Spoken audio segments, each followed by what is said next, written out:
Yo, VIPs, let's wick it.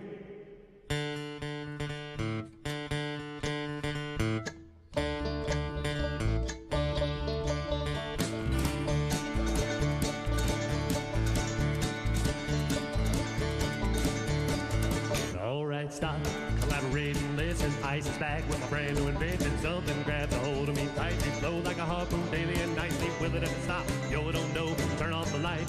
I glow to the extreme. I rock a mic like a vandal. Light up a stage and wax a chomp like a candle. Dance, bum rush, speaking that boom. Killing your brain like a poisonous mushroom. Deathbed. When I play it on melody, anything less than the best is a felony. Love it or leave it. Better gain weight. Better hit bulls out the kid don't play. If there was a problem, yo, I'll solve it. Check out the hook while DJ revolves it. Ice, ice, baby. Vanilla ice, ice, baby. Vanilla ice, ice, baby. Vanilla ice, ice, baby. Well, now that the party is jumping with the bass kicked in and the Vegas are pumping, quick to the point, no faking, cooking MCs like a pound of bacon, burning them, we're not quick and nimble, go crazy when I hear a cymbal, a hot top with a boost up gimbo, on a roll, time to go solo, rolling in my 5.0, rack top down when my hair can blow, girl is on standby, waving just to say hi, did you stop? No, I just drove, I kept on, pursuing to the next stop, busting left, headed to the next block was dead, yo, I continue to A1A, Beachfront Avenue, girls were hot, wearing less than bikinis, rock man lovers, driving Lamborghinis, jealous, cause I'm out hitting my shade with a gauge of vanilla with a 9 ready for the jumps on the wall, jumps at the deal cause I'm full of 8-ball gunshots, ranged out like a bell, grabbed my 9, all I heard was shells, falling on the concrete, real fast, guns in the car, slammed on the gas, bumper to bumper, avenues packed, try to get away before the jackers, police on the scene, know what I mean, they passed me up and running on the dope beat, if there was a problem, yo, I'll solve it, check out the hook while DJ revolves it, ice, ice, baby, vanilla ice, ice, baby, vanilla ice, ice, baby, vanilla ice, ice, baby. Well, take it cause I'm a lyrical poet. Miami's on the scene in case you didn't know it. My town created all the bass sound enough to shake and kick holes in the ground. My style's like a chemical spill. Feasible rhymes, shaking vision and feel. Conducted and formed is a hell of a concept. We make it hype. You wanna step with this? Shape plays on the fade, slice like a ninja cut, like a razor blade so fast. Other DJs say, damn, if a rhyme was a drug, I'd sell it by the gram. Keep a composure when it's time to get loose. Man, it dies by the mic while I kick my juice. If there was a problem, yo, I'll solve it. Check out the hook while DJ revolves it. Ice, ice, baby, vanilla ice, ice, baby, vanilla ice, ice, baby.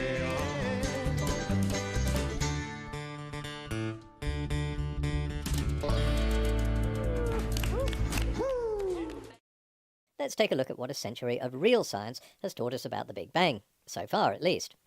To understand singularity, let's start with how a black hole is formed. Stars keep in shape because of a balance between heat energy, which forces them to expand, and gravity, which forces them to contract. As a large star uses up the last of its fuel, heat builds up to the point where it explodes. Yes, here we can use the word explode. What remains gives in to gravity and collapses in on itself. As this ball of gas continues to collapse, it becomes so dense and the force of gravity becomes so great that even the atoms get crushed, and you get a neutron star. It's a vicious circle. The more matter is crushed and compressed by gravity, the smaller it gets and the more intense the gravitational field. And the more intense the gravitational field, the more matter is crushed and compressed. If the star is massive enough, this process keeps going until everything gets shrunk to a small point, which is so dense that even light can't overcome gravity and escape. This has a number of effects. Einstein discovered that space and time are part of the same fabric, and that gravity warps both space and time. If we could see that effect in a planet orbiting the Sun, space would look something like this. We'll put it into 2 dimensions to make it easier to visualize. A black hole is so much denser than our Sun that it warps space-time to an extreme degree. Now, scale that up to not just a star, but an entire universe collapsing in on itself. Space is warped to an infinite degree. What about time? Well, Einstein showed that time is also affected by gravity. It slows down the closer it is to massive objects, because the gravitational field is more intense. So in infinitely dense singularity, time would slow infinitely, in other words, to a point where it stops completely. So it's nothing even remotely close to a spinning record made of vinyl.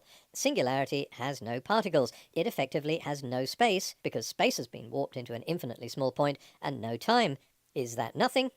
Well, unless you can get your head around a universe consisting of no space and no time, you can pretty much call it whatever you want. But just reducing all this, which are calculations related to the state of the universe 1 billion trillionth of a second after it started, to popped out of nothing, suggests that you have no clue how to debunk any of the physics, so it's easier to coin a term that a 5-year-old can understand and then have a stab at debunking that.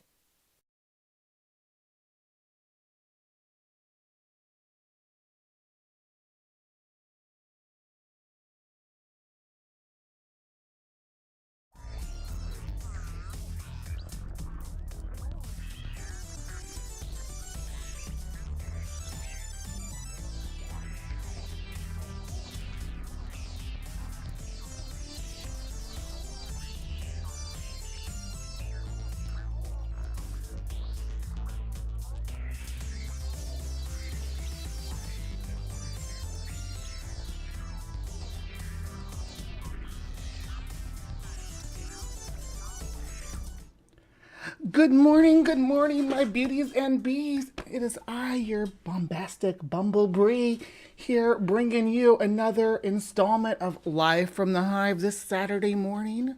It is 9:30 and we are here to go. Just so I covered, that was Potholer 54. If you aren't subscribed to Potholer 54, please go do so. They have some great stuff on climate change and they do the Golden Crocoduck Award, where they award someone like a creationist, a Golden Crocoduck, Ray Comfort, Kent Hovind. Right now they have, I know they have Matt Powell and Frank Turek nominated this year. So yeah, there's a few people out there. So if you don't subscribe to Potholer 54, you're missing out on all that content. And thank you, Dee. Yeah, I'm actually, that's why I was in the transition screen for a minute, because it got really hot in my room all of a sudden, and my face started melting, so I had to go back and touch some stuff up. Good morning. And then that band, as far as I know, the cover of Ice Ice Baby, that bluegrass cover, is from a band called Old Man Wickham. I don't know if they're still together or not. This was from like 10 years ago, so like 2013, so they may be still together, but someone did a recording of them, and I just thought it would go good with the penguins, because they're adorable. I love penguins and seals. Well, who am I kidding? I love all freaking animals. You guys know me. By this point, everybody knows me. Right? I would pick up and squeeze and hug the ugliest critter if I was given the opportunity. There's no animal that I'm repulsed by, unfortunately. So there's no animal I'm afraid of either, though. That's a problem. I do know how to be aware of an animal when it's threatening, but I don't just have a natural fear of, like, if I saw a tiger in my driveway, I wouldn't react in fear necessarily, unless it acted aggressively. So I wouldn't be afraid of it's just not in my nature. There's other things I'm not afraid of too that people always thought was weird. Like, I'm not afraid of like going into haunted houses or haunted cemeteries or anything at night and all this stuff that the kids were always afraid to do. So I thought it was so silly. It's like, yeah, what's the worst thing that can happen to you in a haunted house or haunted cemetery, right? What's the worst that could actually happen to you? But people have just a natural aversion to it, to go into any sort of ruins. I'm making my own coffee this morning too, so it's a little bit stronger than usual. So hopefully that gets my speed up to appease John Hudson's request for a fast and furious show. I mean, not furious, but it's going to be fast. Actually, it might be, because I don't have too much of a preamble here, so we're probably going to get CryptoCorner on the tracks right on time, which is rare, but it does happen. There's things I want to talk about, though. Recharging my coffee. So I've decided to step away from co-hosting the Sunny Spot, just at least for the time being. Things aren't really working out with just in general, so I'm just stepping back from that. So I will no longer be on Skeptic Haven. Just let everybody know.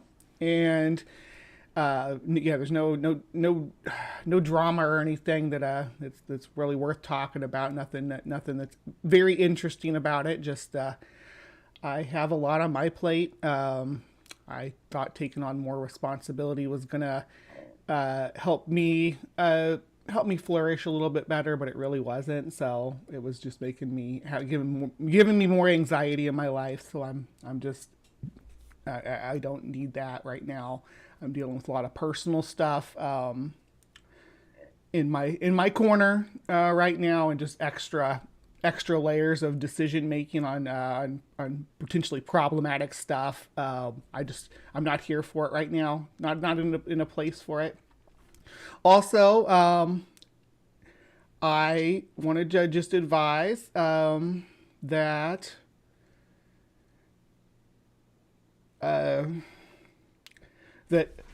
Brett Keane, I don't know if y'all know who Brett Keane is or not. Let me pull up this page here. Brett Keane has requested a one-on-one with me. He actually first requested me to come on just on his panel show. I'm not here for that. Again, as far as taking on extra anxiety. Let me see here. So I'll show you.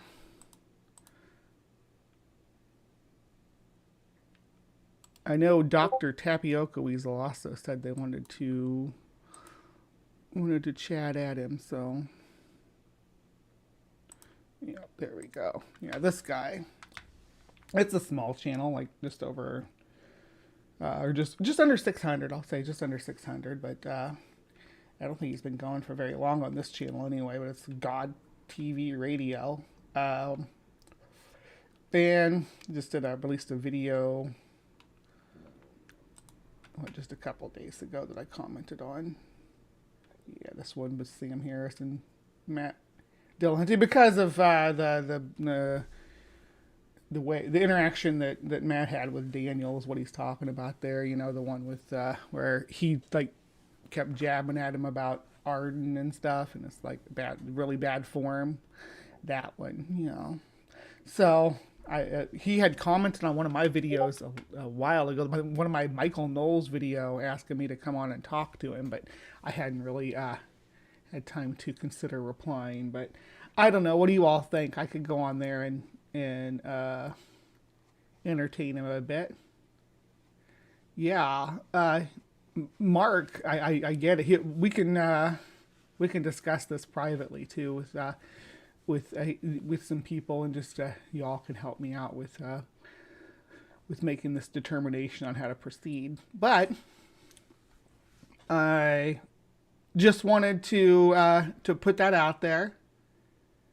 Check my Discord DMs. I sure will. I usually close my Discord out when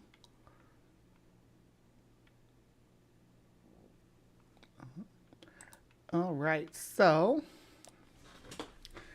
anyway, yeah, all right, I will be looking at my Discord here, but let's go ahead and get Cryptic Corner on the rails, because as I had promised earlier that we were probably going to get going on time, we are actually 2 minutes over for starting Cryptic Corner. So yeah, anyway, I generally schedule it, this preamble, from anywhere from 10 to 20 minutes, so it's not a big deal. But yeah, I will see you guys over in Cryptic Corner, okay?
Welcome everybody to Cryptic Corner, where we explore the world of the unexplained, the supernatural, paranormal, and hidden, the mysterious, the alien, the accursed, and the forbidden.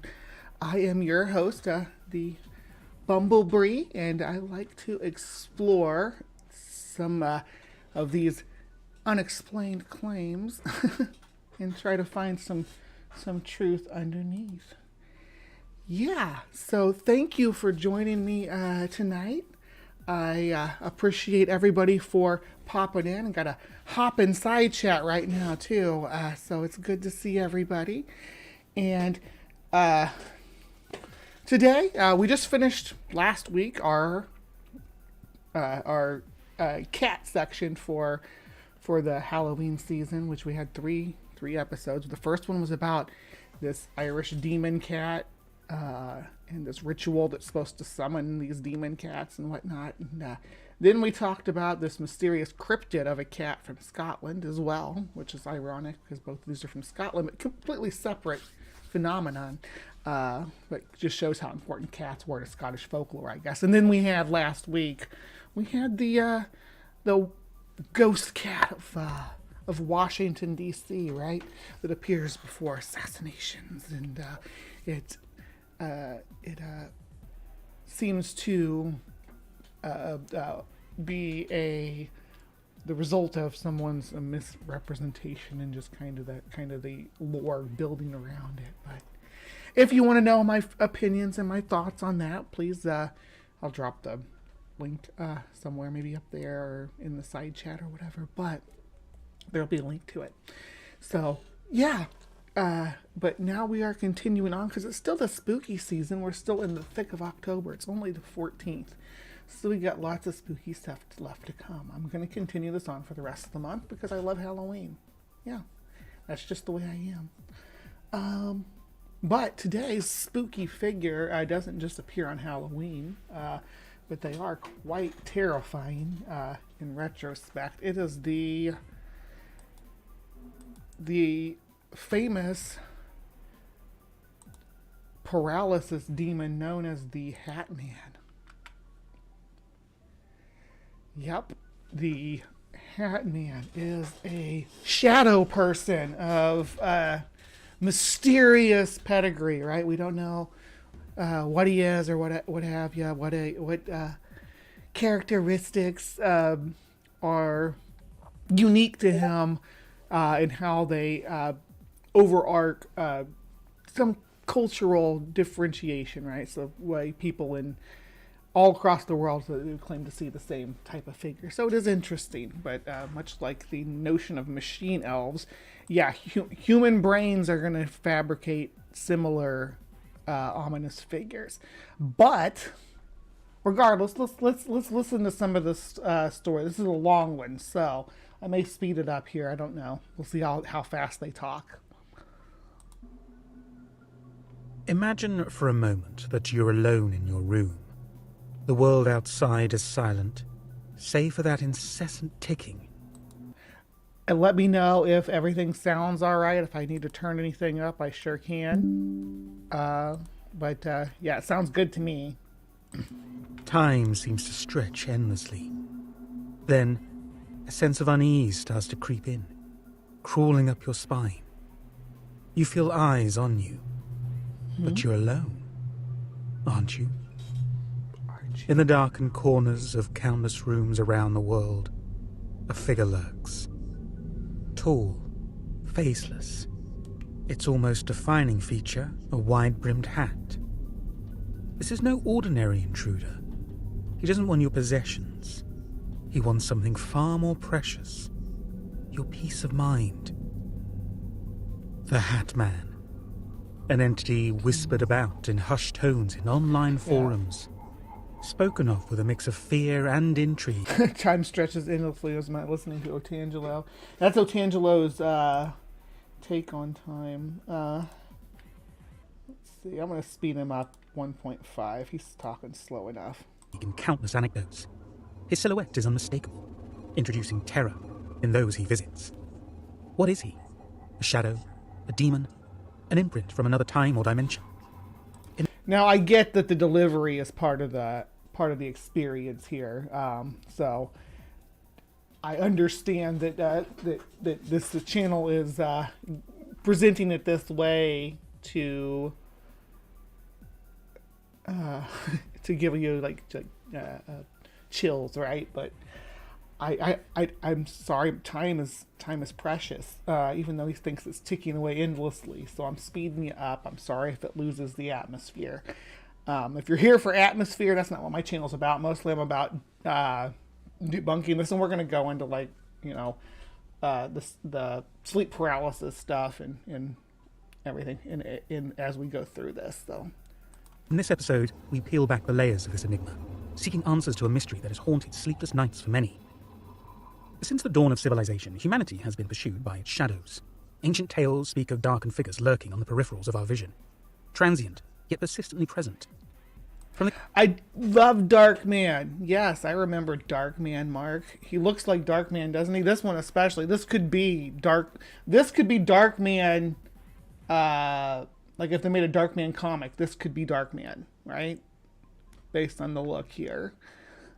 I'm with you. Yes, Liam Neeson, and Liam Neeson was awesome in that movie. He plays you watch him go crazy, from a straight edge scientist to he goes crazy and starts to lose himself a bit, and you see his mental state develop.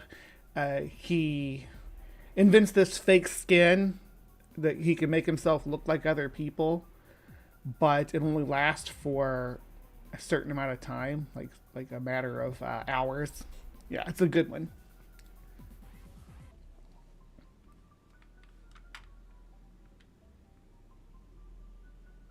Cave paintings of prehistoric eras to the old tomes of medieval scholars. I would like to see some backing of the Hat Man appearing in prehistoric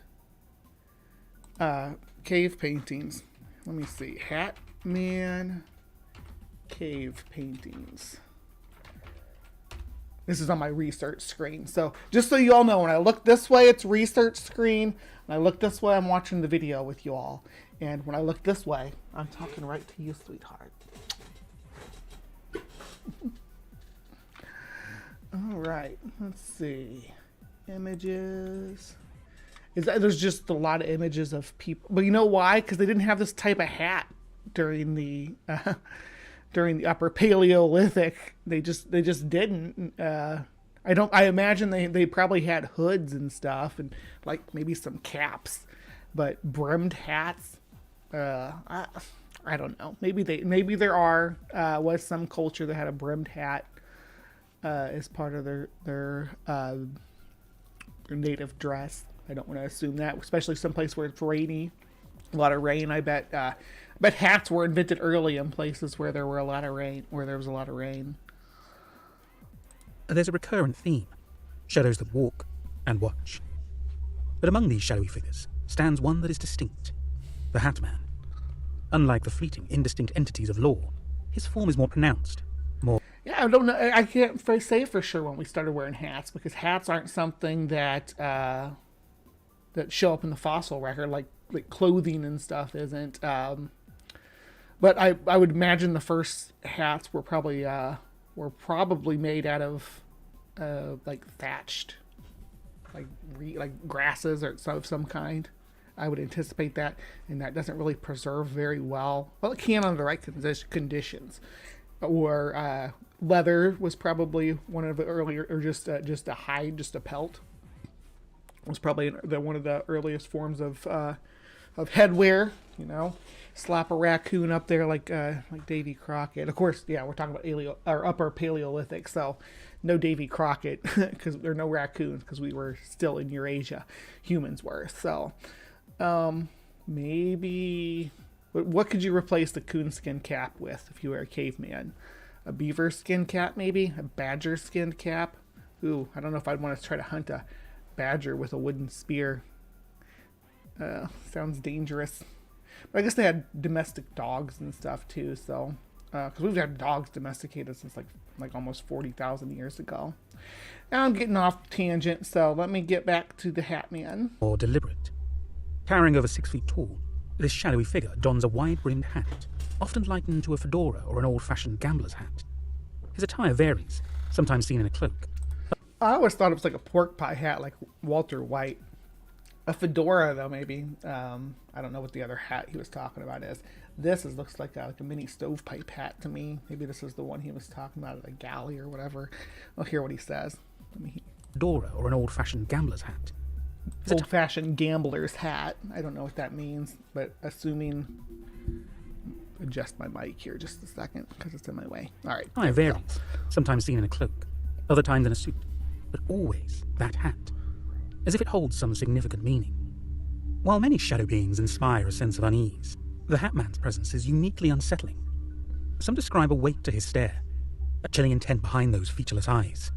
But what sets him apart from the most is his interaction. He doesn't merely... So, how do I get an interaction? How do I get an interview with this guy? I want to... If, you know... Is he one of these figures that if you like talk about him and engage with him, he'll just appear to you, or engage with the lore around him, he'll just appear to you, like Slender Man? If I'm making this video about him, am I gonna encourage him to come visit me so I can have a one-on-one, like I sit down and have that interview? And if I do, I got my device. See how pretty my phone case is? Look at that. Got flowers and stuff on it. I wanted a clear Bumblebee one, but they didn't. They were sold out. And we didn't have the one that they did have wasn't for my phone. But I digress. That's a SCP Foundation needs to know. Yeah. Am I one of the undesirables or whatever that they send down into the... the staircase was always my favorite SCP. The endless staircase that just goes down and down forever and ever. Yeah, give me some of that. I wish there was real lore like that somewhere. There's not, but I wish there was. Come on, Hat Man, entertain us. Watch. He engages, manifests, and, on occasion, communicates. But what does he want? What message or intent does he convey? Our first tale of an encounter comes from a rural town, set among vast fields of peanut plants. Mm-hmm. A small community carrying the whispers of old legends. The land, as per local hearsay, once cradled the remains of Native Americans, a burial ground imbued with memories of bygone eras. Of course, there's got to be unconfirmed lore about Indian burial grounds, Native American burial grounds. It's trope-tastic at this point. When it was used in Stephen King's Pet Sematary, it wasn't even a fresh thing. It'd been folklore about Indian burial grounds. That's what they would call them. I know it's Native Americans, but they'd call them Indian burial grounds. The ones here are called Indian mounds. But there's folklore around them that goes back as long as Europeans have been in the Western world. So you got AI creations. Heck yeah, send me AI creations over on Discord, or you can send them to me if you share them on Twitter and tag me in them, or you can DM them to me on Twitter. Send me, I like if you have CryptoCorner AI creations or real art that you've created, whatever, send it to me and I can start doing like an art segment at the end of CryptoCorner where we look at what the AI created for us. I would love to start doing that. So yes, please make that happen. And I mean, maybe I'll do this one. At the end of this show, I might share some of my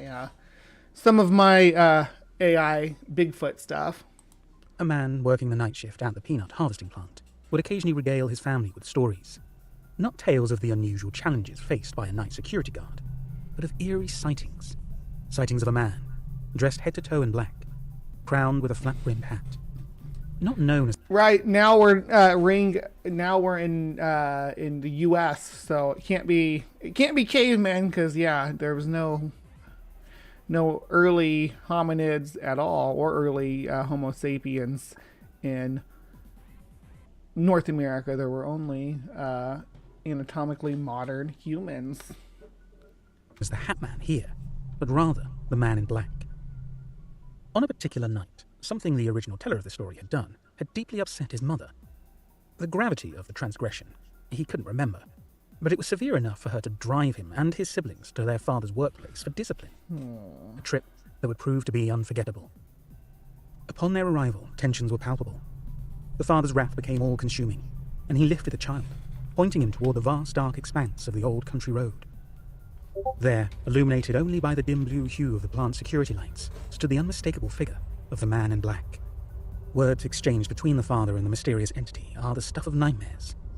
An invitation, chillingly conveyed, for the child to be brought closer, to join this haunting figure in the abyss of the dark field. Terrified sobs filled the car. The siblings shared glances of horror. Dad of the Year we're talking about here. Father of the Year.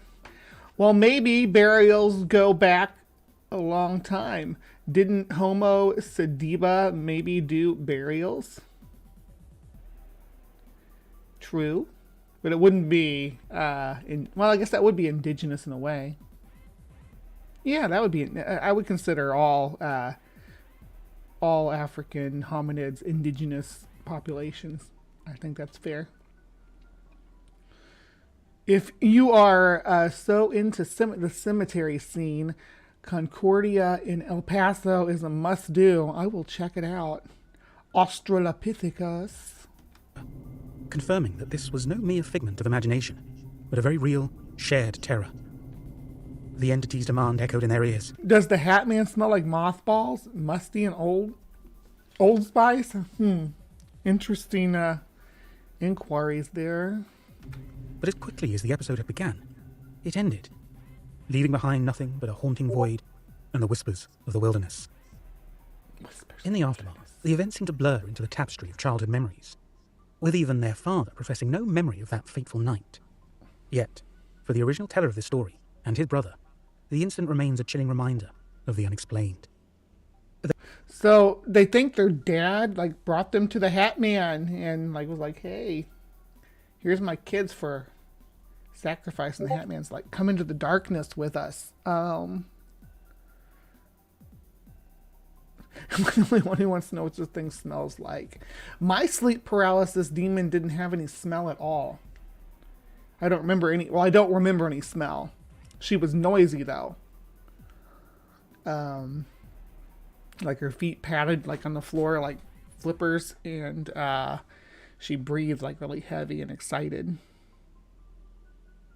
And I was frozen and couldn't do anything. And she couldn't make anything out of her besides that she had hair. It was it was. I don't want to make it sound silly because it wasn't. It was more like Cousin It, but it was her hair from her head covering everything. Sort of like a cross between Cousin It and the what's the girl from The Ring or whatever, with the hair hanging in the face, and then but the hair wasn't like long and silky. It was ratty and manged or mangled, tangled and unkempt with knots and rats in it. And you could feel it while she was pushing on my chest. I could feel the hair brushing my face and brushing my chest or my stomach on either side. So she was leaning on my chest like that. She's only this tall, little bitty, the size of one of my kids. Because at first, when it first walks in, I think it's one of my kids coming into the room, right? When it first walks in, I think it's one of my kids. And this thing visited me while I was doing an overnight shift, while I was working overnights. It sucked, but I really liked the job I was doing because I was taking care of disabled people. It was really, really enriching. So it would come padding into the room, and I'd think it was one of my small children because it was so so small. And then it would, I'd hear the excited breathing and be like, hey, wait a second, because it sounded like a adult breathing, you know. And then it would get up to the side of the bed and just push on my chest and freak me out for about what felt like an eternity, but was over probably in just a few minutes. And I'd have to get up and turn the light on, and freaking, it was awful. It would happen on the weekends when I was working overnights through the week, so it would happen on the weekends when I was trying to sleep at night. When during the week I was trying to stay awake at that time. So my brain's like, oh, it's the time to try to stay awake, and my body's like, no, it's good, we're home, we can go to sleep. So they work against each other, and then it's visitor every weekend. And it is terrifying, but I know it's not a real thing that's happening. My mind has created this construct of what something awful coming to visit me in the night would be like. So, and it's creating it. Sorry, I'm going on this tangent. We're only 6 minutes into a 27-minute video. Let's get rolling. They often revisit the tale, attempting to decipher the identity and intent of the mysterious man in black. Who was he? A lingering spirit? A guardian of the land? Or perhaps the Hat Man himself? Imagine a feeling of wakefulness, yet an inability to move. The weight of an unseen force pressing down on you, binding your limbs, silencing your screams. It's in these vulnerable moments, ensnared between the realms of wakefulness and sleep, that many claim to have encountered sinister figures. The medical world has a term for this sensation: sleep paralysis, a phenomenon where one awakes, mentally alert, yet physically paralyzed. A glitch in the brain's mechanics, where the mind is roused before the body. Had I told you guys about that experience before, about my sleep? I know I talked about it quite a bit on Perspective when I was taking the call-ins, but I didn't know if I've talked about it much on this show, at least not in a long time. So some of you might have been, that's the first time you were introduced to that. But yeah, I had a strong belief in the supernatural. And this was actually one of the things that helped me break free of my beliefs in the supernatural, was this experience. But yeah, I didn't know if I told you guys that or not. Yeah, a child's breathing sounds more hollow and light. Yeah, yeah, and I recognize my kids, at least to some extent. But you know, it was scary. Creating a sensation of entrapment. During these episodes, hallucinations often emerge from the mind's darkest corners. Shadowy figures, pressure on the chest, and a sense of impending doom are all commonly reported experiences. Could it be that in these moments of vulnerability, the mind tries to interpret this paralysis, this feeling of being watched or even threatened, by conjuring up the image of the Hat Man, an embodiment of terror one feels in the throes of sleep paralysis? But here's where the debate rages. If the Hat Man is simply a manifestation of our brains during sleep paralysis, why do so many across cultures and continents describe a near-identical figure? Mm-hmm. Is it a universal archetype embedded deep within our collective subconscious? Or is there something more tangible, more external at play? So, riddle me this, because my visitor is not the Hat Man. My visitor was the Hag. The Hag is also known, common manifestation of sleep paralysis when it's across the globe, right? Actually, the Hag, I would say, is more prominent than the Hat Man, because the Hag goes way back. You can see medieval paintings of the Hag. The term hag-ridden is coined based on the visage of the sleep paralysis demon that I encountered, and I think that there is maybe something epigenetic to humans that has us fear a certain archetype of an unknown entity, unknown being invading your space and wanting to do unknown stuff to you, right? In the realm of inexplicable and chilling encounters, in this next tale, we delve into the story of a woman named Lilla, name changed for anonymity. Lilla had been no stranger to the paranormal from a young age. As a child, between the ages of 8 and 10, within the confines of her family's apartment, she experienced bizarre incidents. A table fan spontaneously turning itself on, even when there was no one around. Such events, though startling, were relatively harmless. However, Lilla's life took a dark turn when her family moved into a new house. This rustic abode, surrounded by property and an adjoining barn, initially felt like an idyllic place. But as the seasons changed, so did the energy within its walls. Following a cheerful summer... There's that word, energy. Whenever we get into this this topic of... I don't want to... maybe I do want to... of woo, right? I was saying I don't want to call it woo, but, I do want to call it woo because that's what it is. It's essentially just a natural phenomena that happens within the human brain that other people want to attribute all kinds of supernatural explanation to when it's just not necessary, right? It's not needed. And autumn, tragedy struck. In January, Lilla's father succumbed to an unforeseeable medical complication. The impact of this loss drove a wedge between Lilla and her mother, both drowning in their respective pools of grief.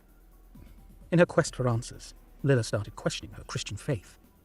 Unable to find solace, she was drawn to a distorted version of Satanism. She began to perform her own sacrificial rituals. Oh, the devil's coming into it. You will hear religious people associate sleep paralysis and sleep paralysis demons and all these shadow people that people experience in this hypnopompic state. You will hear them describe it as a demonic attack. They generally draw that connection. So it's not surprising that the Hat Man would be associated or would be an expression or manifestation of sleep paralysis to someone who was dabbling into the occult. Involving burning her own hair and blood. Not long after, a slew of sinister events began to plague Lilla. At night, hushed voices whispered outside her windows. An overwhelming fear consumed her whenever she stepped out after sunset, as if unseen entities were mere inches away from grabbing her. Taking showers in the dark became a terrifying ordeal, with the unnerving sensation of being watched. One particular chilling incident remains seared in Lilla's memory. While talking on the phone, with her curtains open and candles lit, she caught a glimpse of 2 fiery orbs in her window's reflection, hovering above the candle flames. To Lilla's horror, the position of these orbs suggested that whatever was looking in was around 7 feet tall. Inside the house, Lilla often dreamt of a deceased little blonde girl in the attic. Her room's walls would Was she a 7-foot-tall little blonde girl, though? That's the question. mysteriously light up with glow-in-the-dark scribbles. She also experienced sleep paralysis frequently.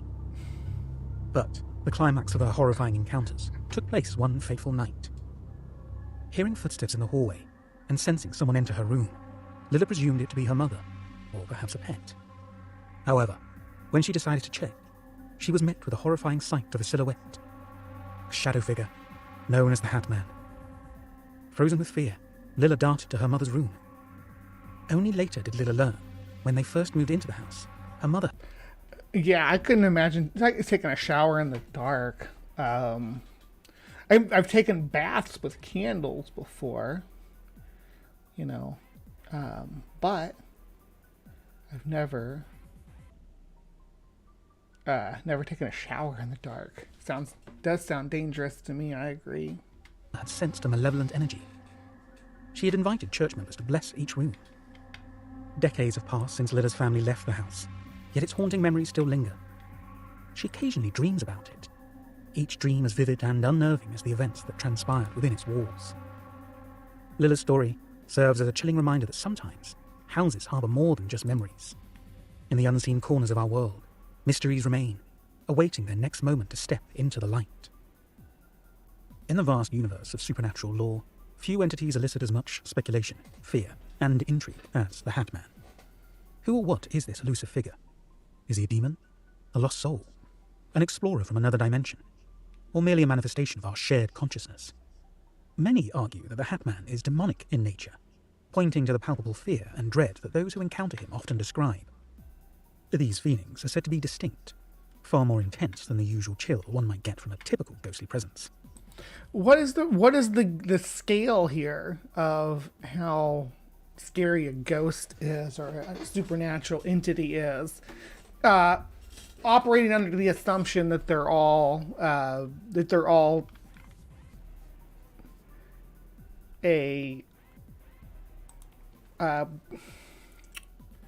manifestation, right, of the brain.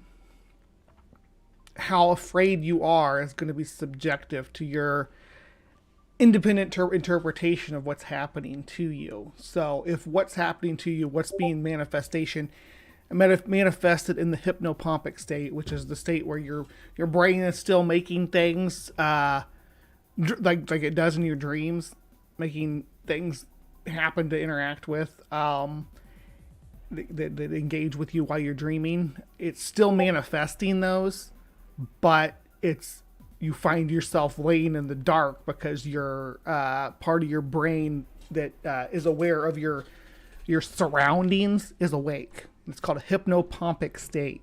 And when you're in that state, things from your dream state will manifest in reality, like next to you and interacting with you and interacting with the room and this can happen when you're driving too.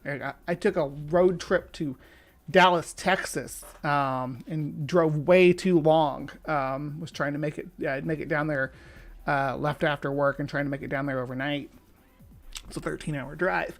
And when I got about to the Oklahoma-Texas border, I actually started hallucinating giant biped stuff crossing the street, and I pulled over and slept in a a rest stop. I was like, oh shit, I gotta get out of this.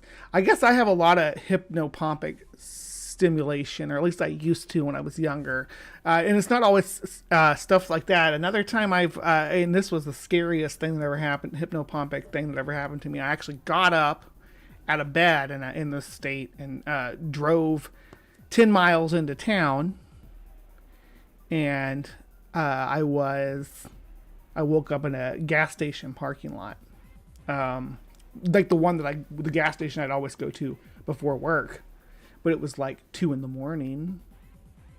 Really weird stuff like that would just happen. But so I don't do that. I don't. And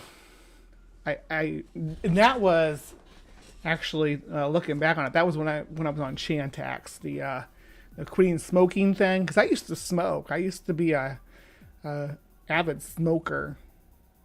So,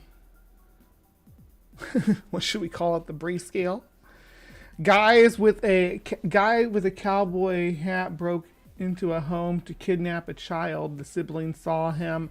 Finally got identified years later, and the guy definitely wore a cowboy hat. Crazy.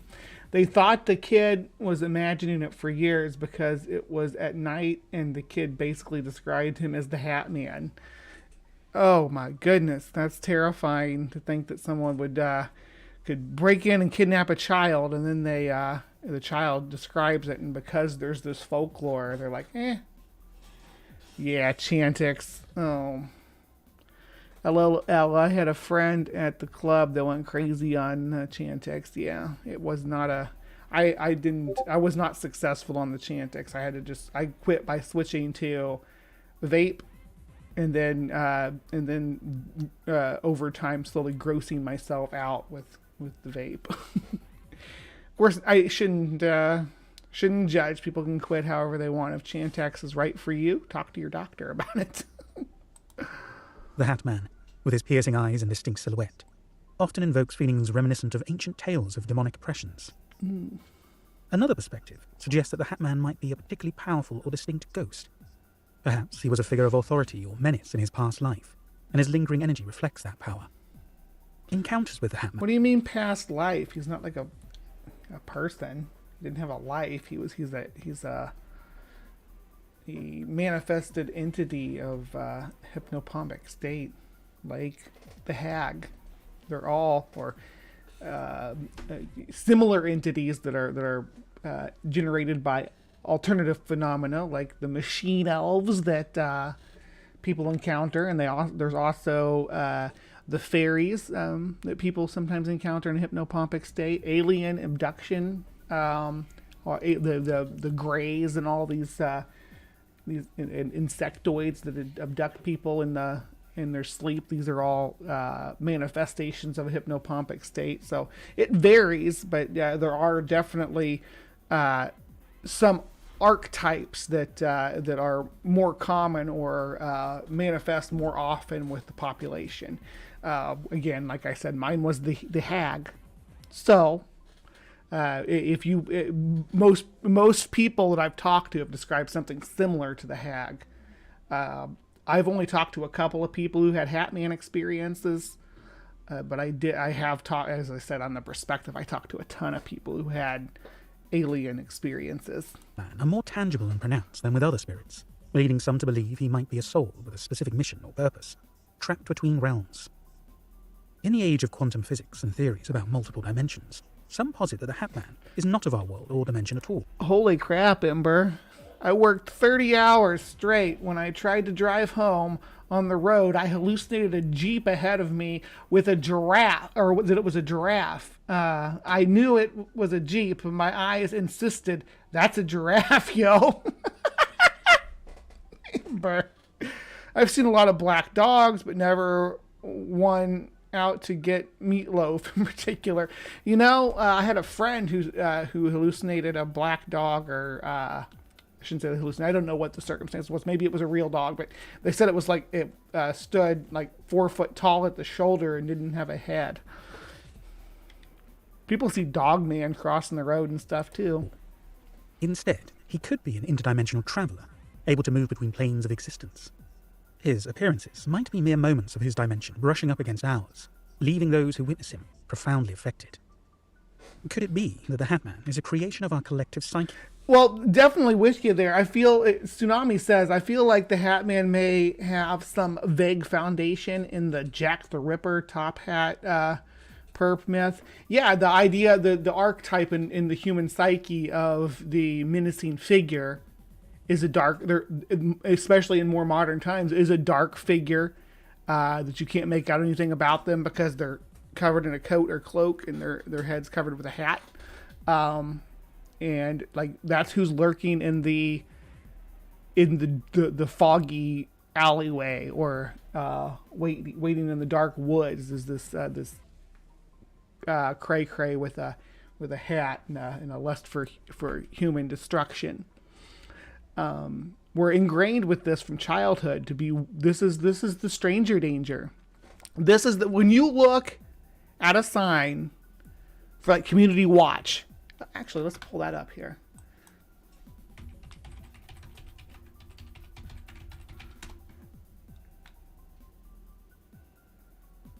All right, here we go. Just a second. So just to put in context what me and Tsunami are talking about here, this is the figure. Oh, I hate how this is always offset like that. Let me see. But you all see what I'm talking about. This it's literally what they show as stranger danger. Right? Some aspect of a shady looking figure in a hat. This is an archetype in the human brain, right? The hag is also an archetype in the human brain. She is an archetype of the ancient witch, right? The more of a medieval minded entity, and that makes sense for someone like me who was into the neo-pagan scene.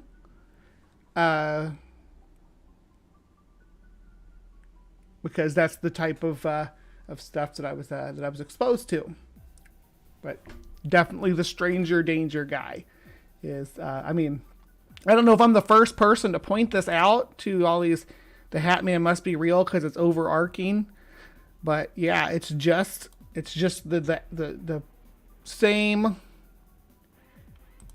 dangerous figure that we've always been shown since childhood, that's imprinted on our brains to tell us that this is a dangerous figure. There's one with a hood. Yeah. This one's got Google eyes on it. Much love for whoever did that. Yeah. So, right. Freddy Krueger draws inspiration from the Hat Man. And in the first movie, for all causes and purposes, he stays in the shadow and is very much like the Hat Man. He's built on that archetype as well. It's controlled by Community Watch. Shady figure. Warning. Boom. They're every one of them. So, yeah. Let's get back to our Hat Man, though. Carl Jung spoke of archetypes, symbols shared among all of humanity, residing deep within our collective subconscious. The Hat Man could be one such archetype, representing shared fears, anxieties, or perhaps even shared histories. His recurring appearances across cultures and demographics might be a confirmation of the power of shared human experience. I'm sorry, I need to keep interacting with you guys. I don't mean to like leave your comments unread. Where were we? Jack the Ripper. Okay, I drove from North Wisconsin to Tennessee. When I saw my house, I drove into a cornfield. Oh no, Dr. Mordecai. Sounds rough. There's a movie about it. I've seen cougars in the highway. I've never seen that. I've seen real wildlife in the highway. One time I saw a bear. The menacing, scary man, the top hat, and long overcoat. Exactly, Tsunami. It was basically, I was basically contacted by spectral telemarketers once. Interesting. I like cougars. I do like cougars. Both kinds. Jack, I guess I am kind of a cougar at this point. Jack was such a run-of-the-mill sexual sadist, though. LOL. I never realized the Community Watch guy is totally the same image, right? It's ingrained in our brain from an early age, and then they act like, oh, it's some bizarre phenomena. It doesn't matter where in the world you are. This is the shady guy with the hat is the image for stranger danger. The episode of Star Trek where Scotty is possessed by Jack the Ripper was pretty wild. I did not know that existed. Me and Ember kind of talk about Star Trek sometimes a little bit. I was a sort of a fan of the Next Generation. I loved the old ones though. I just the classics, but I haven't watched them all or anything. I used to just let them play in the background while I was working. We need to change the dangerous person archetype to a member of the clergy. Yeah, give him a white collar. Better late than not at all. Not sure how long I can hang, but we're happy to have you, Brian. The truth about the Hat Man remains enigmatic. Is he a harbinger of doom, a lost soul, an interdimensional wanderer, or an embodiment of shared fears? Perhaps the ambiguity of his nature is what makes him all the more terrifying. For now, the Hat Man remains one of the most captivating and debated figures in supernatural folklore, challenging our He's just the stranger danger archetype. Chill, dude. understanding of reality, existence, and the very fabric of our psyche. Sarah had always been eager to share her haunting experience, and every time she did, skepticism and disbelief were her only rewards. Yet, this encounter was engraved so deeply in her memory that even after 20 years, the chilling sensation... I mean, I'm a skeptic, so I'm going to be skeptical and disbelief too. Maybe I'm overly skeptical, but that's just from from spending years exploring the grift, right? Exploring all the aspects of it, because I was like literally looking for anything that was real, and everything I found when I turned it over, it's like, this is just BS. It was always cold reading and natural phenomena and hoaxes and everything else. Patients remained. When Sarah was around 6 or 7 years old, her family resided in an ancient 200-year-old cottage nestled in the heart of a dense forest. Her father had chosen this isolated place after some personal setbacks, and they had few neighbours due to the remote location. One fateful night, a roll of thunder awakened her. Sarah tried to drift back into sleep. A fleeting movement in her peripheral vision caught her attention. The sudden icy chill and the standing of her hair on end signaled an eerie presence. She turned to her left, and the sight that met her eyes left her paralyzed with fear. A shadow figure stood right beside her bed, appearing as a pitch-black silhouette of a tall, broad man. But the dark entity seemed to be draped in a collared cape from the Victorian era, crowned with a distinct brimmed hat. Sarah couldn't discern any facial features, but the This time the Shadow Man wore his fancy dress to visit. shadow's presence was so overwhelming that she felt it staring directly at her. It swayed subtly, as if it were breathing, amplifying the terror she felt. Sarah could move. See, my sleep paralysis demon did have... It was visual and audible, but it did not have any olfactory presence at all to me. And most of the sleep paralysis demons that you hear about don't have any olfactory influence. I don't know why, if just that part of the brain is not wired in with, because it's just like in your dream you manufacture sound and you manufacture visuals, but I don't know. I don't remember dreaming about smells ever. I don't know if there's any, if that's sustainable. Is anytime that I think that there's a smell in your dream, I think it correlates to actual smells that are existing in reality. It's not fabricated. Like you can smell a pie baking and find out that your mom's baking a pie in your kitchen or something. You could smell. You could dream about a fire and actually wake up and there's a fire in your house. Contrary to what some said about sleep paralysis, but she was too afraid to. After what seemed like hours, tingling sensations from her motionless feet broke her focus. Eventually, the strain wore her out, and she succumbed to sleep. Upon waking the next morning, a wave of relief washed over her. As she prepared to leave the bed, the crinkling sound of a plastic bag beneath her desk startled her. Expecting it to be a mouse, she glanced over, only to witness the bag's handle shoot upward. Oh man, we need to do a watch party of some Jack the Ripper documentaries sometime, Tsunami. We really do. I couldn't watch those with my ex. She was all like, yes, but so I didn't get to watch. I didn't get to watch any of that kind of stuff. I did watch Don't Mess with Cats or whatever, the one about the model that was the killer. Yeah. As if someone invisible had grabbed it. Terrified, she raced downstairs, skipping steps and almost stumbling. Her father immediately noticed her pale expression, jokingly asked if she'd seen a ghost. Little did he know how close he was to the truth. Years later, Ooh, interesting. You do have smell in your dreams, like independent smell.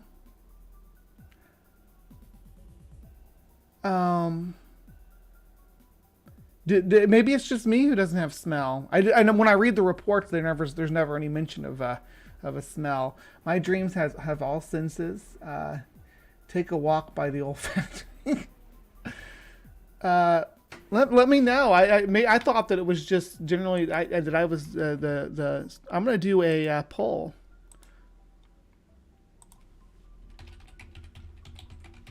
Do dreams have smells? Starting this poll. Yeah, let me know. Because I thought that nobody had smell in their dream. Discovering the phenomenon of the Hat Man online, Sarah learned that she wasn't alone in her experience. She also stumbled upon theories suggesting the shadowy figure often appeared during family crisis. This resonated with her, as her parents had recently divorced when she saw the figure. Even more unsettling was the notion that the Hat Man's appearance often preceded a tragic event. Not long after her experience, her father passed away. Sarah could never shake off the unease from that night, feeling as if the shadow had marked her in some way. Every time she recounted the tale, disbelief greeted her, but she always hoped to find someone else who would experience the same chilling presence. In the age of instant communication and global interconnectedness, the Hat Man's mythos has seen an unexpected resurgence. Unlike local legends of family tales that once remained confined. Especially this one. This one, look at this right here. This one looks exactly like the stranger danger sign, doesn't it? Doesn't this look like community watch sign? It'd be funny for somebody to go around dressed like this with the hat and the coat and take their picture by all these community watch signs. Or just stand by the community watch sign and like stare at it when people drive by.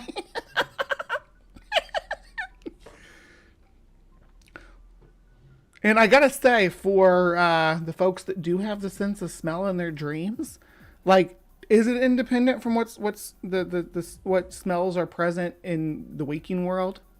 Like, I get it if you did like an apple pie candle burning and you had a dream that you were, at an apple pie festival or something. But, I don't know. Within limited geographies or cultures, the digital era has shattered these barriers, allowing stories to intermingle and cross-pollinate. The internet, particularly... The Hat Man was part of Mothman's mythos ring. He was Indrid Cold that visited the Derringers, and I did a thing on Indrid Cold. So yeah, he's a special kind of Hat Man. No, he's not the sleep paralysis type. He's actually interacting with people in the waking world. Particularly through forums, blogs, and social media platforms, has acted as a crucible, bringing together individuals from disparate backgrounds, but with striking... I've smelled weed in my sleep, but it's because my partner was smoking without me, right? Aunt Jur has smell, taste, texture, and proprioception. I have certainly smelled petrochlor in my better dreams. Yeah, but was it raining outside when you smelled that? Because we can smell petrichor like through brick walls. Humans are like super... maybe I'm saying that wrong. Let me know, but we are super honed in on that sense of smell. What are you saying about that? Annual solar... Great, an annular solar eclipse today, and it's raining. It better not be doing this on April 8th when we're in the path of a total. Yeah. Damn spectral figures stealing Mothman's shit. Tetrachromancy is the condition of possessing 4 independent channels of conveying color information, or possessing 4 types of cone cells in your eye. Tetrachromancy. Okay. Yes, the smells are experiential. If I'm dreaming, it's the Renaissance Festival. I smell mulch, turkey legs, cooking, for example.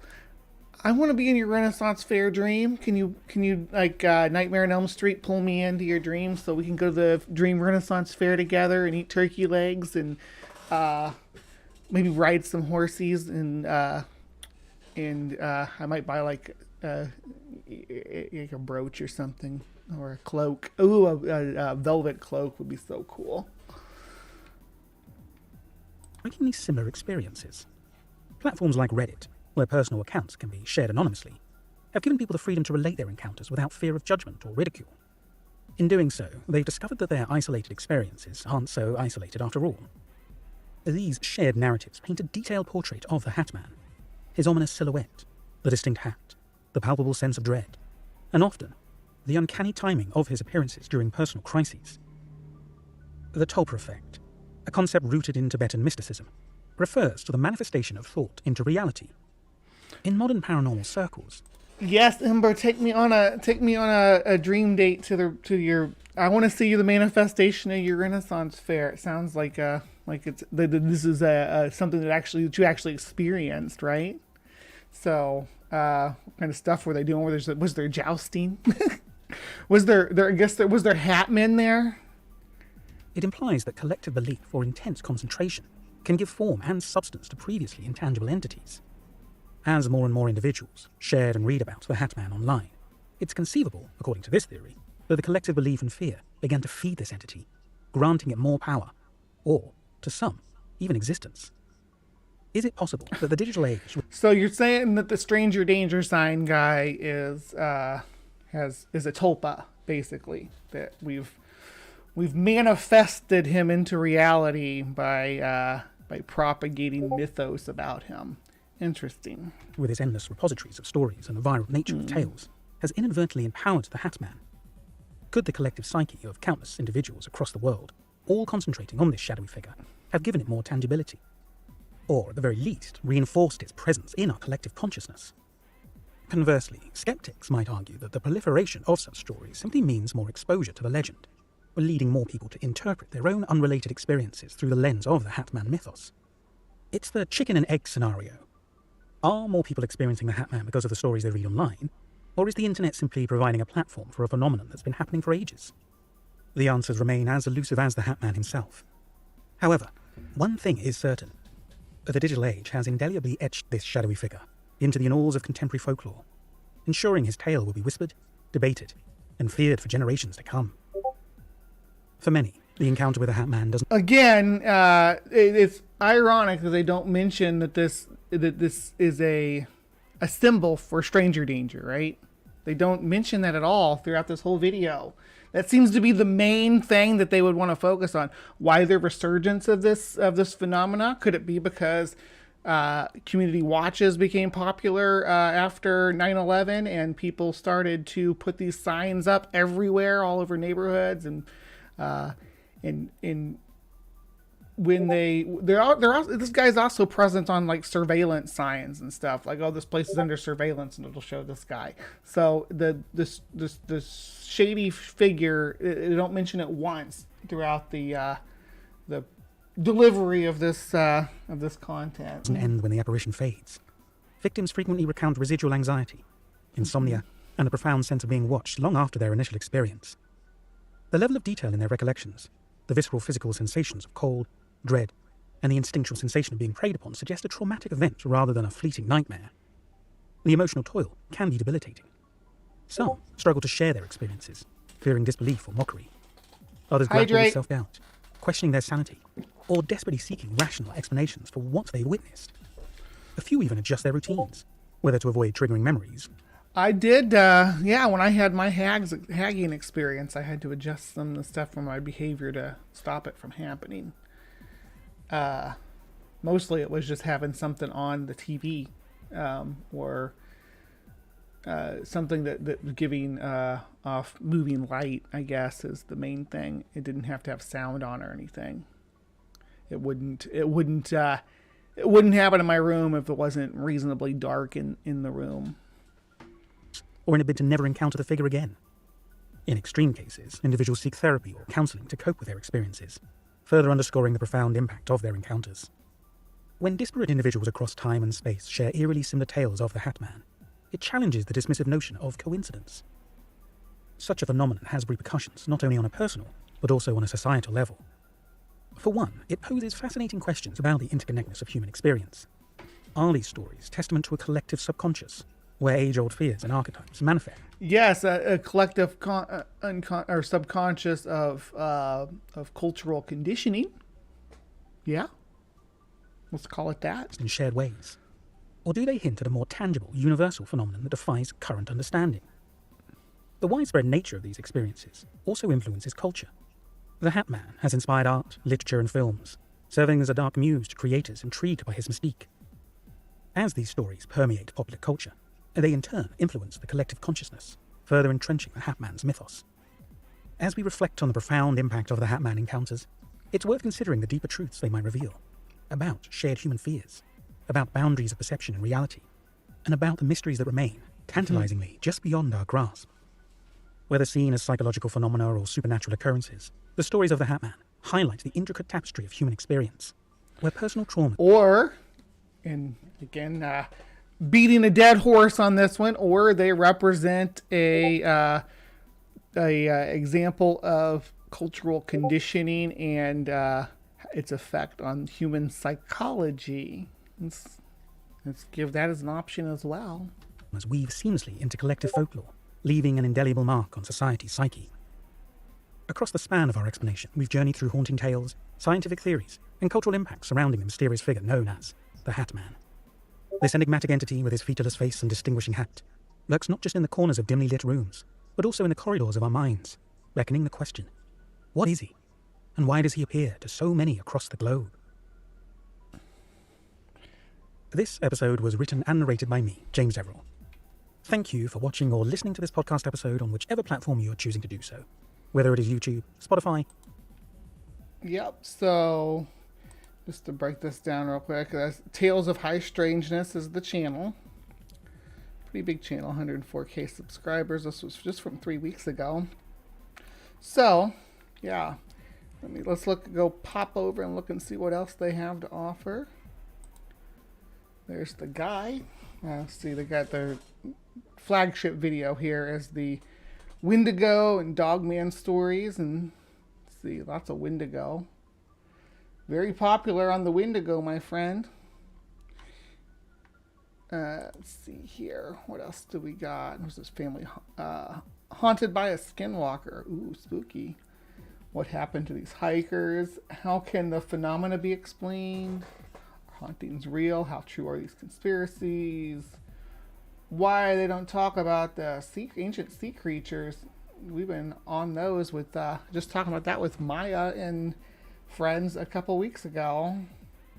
Yeah, so this is the kind of content they put out. Maybe we'll revisit this channel. I do like his delivery, and it would be interesting to see what else they have as far as opinions go on some of this phenomena. Anyhow, Tales of High Strangeness. That was our cryptic corner for today. I hope you all enjoyed that and learned a little bit about the Hat Man and his alleged interaction with human society throughout the ages. Please remember to hit the like button and let me know if you enjoyed this video, if you got some commentary, if you have sleep paralysis experiences, or have experiences with the Hat Man specifically, or with the hag that I discussed previously. Leave them in the comments down below. I'd love to hear from you. I'd love to interact with you. And maybe if your story is interesting and engaging enough, I might even read it on one of our episodes. Right, and I did promise some AI artwork, so let me get that pulled up here.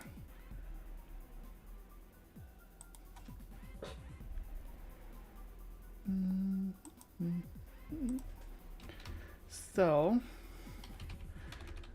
I do make AI artwork on occasion,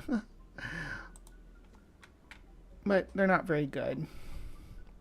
I don't have a lot of success with creating anything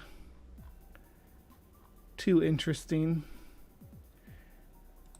but I will share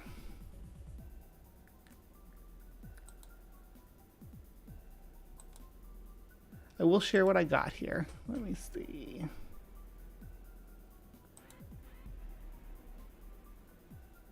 Come on.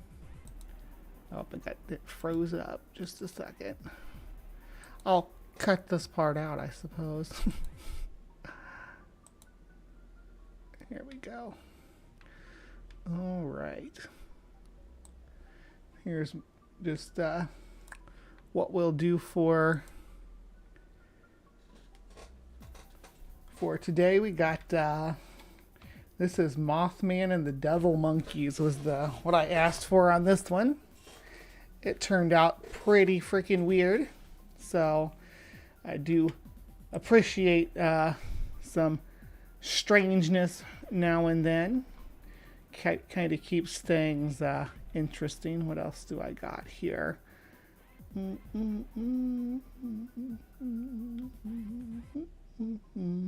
Lots of weird stuff. Not all of it is to do with cryptids, though, so... Here we go. Let's do that one. I'll just use these two. Here's this one.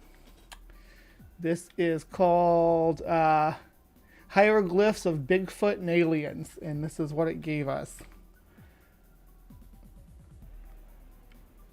Look at that. Pretty interesting looking pieces, but none of them are what I asked for. This guy's looks like his teeth are made of bats hanging in the cave. Pretty weird stuff. All right, so there's some AI artwork for you, and that will wrap up and conclude this episode of Cryptic Corner. Hope you enjoyed this, and please remember to be kind, take care, and we will see you next time. All right, now don't go anywhere. We are not done. Live from the Hive still has much more show to go. So we are going to move right over to Creation Watch, but I'm going to have just a short intermission to refresh my coffee, and I will see you guys. We'll see you guys over there. I just learned about Jeff the Talking Mongoose, a legendary creature that the Irving family claimed lived with them on the Isle of Man. The family said the mongoose lived within their walls and spoke to them, and people came from miles around to see the thing firsthand. And though they never found much proof, despite a lengthy search for clues, scientists, reporters, and the like all tried their best.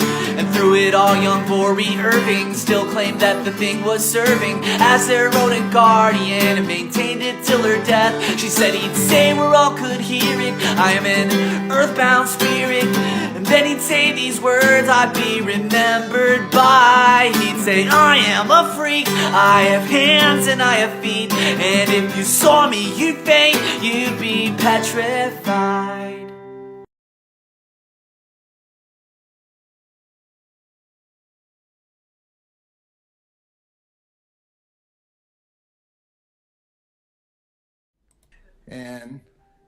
And I say, so what you're telling me is if I blow a hurricane through a junkyard enough times, over billions and billions of years, eventually after one of those hurricanes, there'll be a 747 fully loaded and ready to fly. What he's talking about, one of the things he's talking about biology here, in which case we're talking about like niche vacuums. So the tornado is the extinction event, right? The tornado comes through and wipes everything out. And then life starts to come back. So it's the space between the tornadoes that creates the new life. And at some point, one of those tornadoes came through and it wiped out some giant archosaurs, right? And this allowed these little scampering, warm-blooded mammals to have a chance. Tornado came through this little junkyard. These little tiny primates were able to start propagating and expanding and their ranges and moving into new niches and becoming more successful. Eventually, these little monkey guys even started to create their own technology, and that happened so fast. And eventually, they started taking aspects of other organisms on the earth and trying to emulate them, like flight. So then they built machines that could fly, and eventually they invented this 747 or whatever that he's talking about here. So this tornado, which the last big tornado I guess would be the KPG extinction event, did come through our junkyard. The myriad of life on Earth, it did blast right through that junkyard. What was it, like 65% or something like that of life on Earth? Where the iridium layer is, right, where we can see on one side and on the other. So that iridium layer represents when the tornado came through. So the tornado came through the junkyard, and then as the organisms started to recover from that, and our little monkey hands started to want to build technology to fly, boom, the tornado in the junkyard did come through, and boom, we have 747s now. So yes, Ben Carson is right here. What happened, as long as we understand the metaphor, right? In the metaphor, the tornado is the extinction event, Earth is the junkyard, and the 747 is the result of the tornado coming through, wiping out the organisms that couldn't build 747s, and then letting the organisms that could propagate.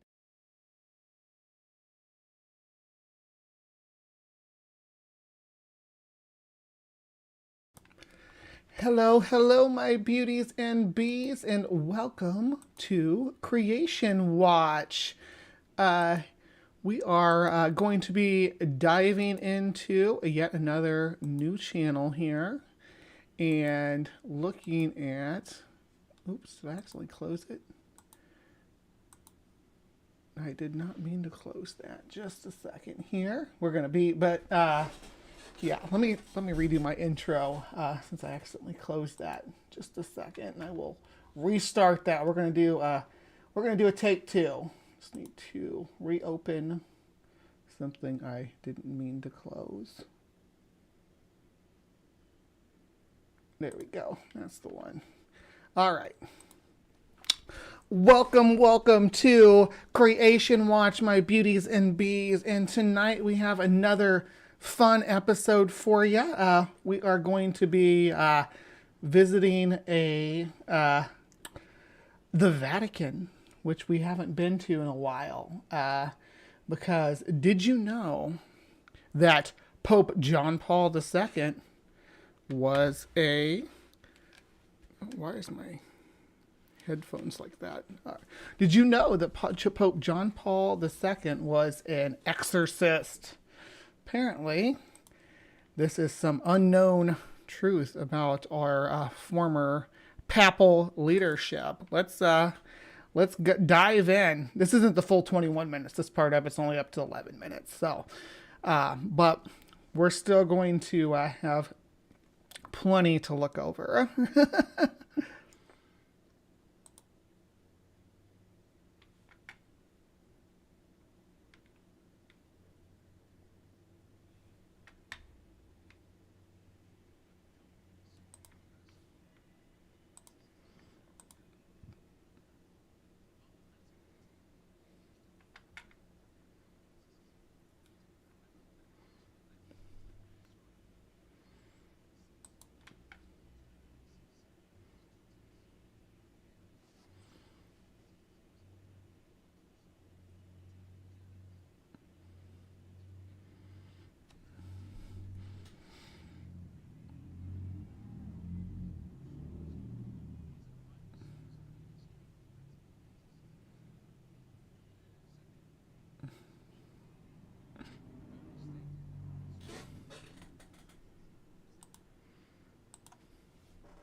So they just insist that the devil is afraid of this person. I bet the people in Joel Osteen's church probably think the devil's afraid of him too. I bet Kenneth Copeland's church thinks the devil's afraid of him too. I know that Greg Locke thinks that the devil's afraid of him.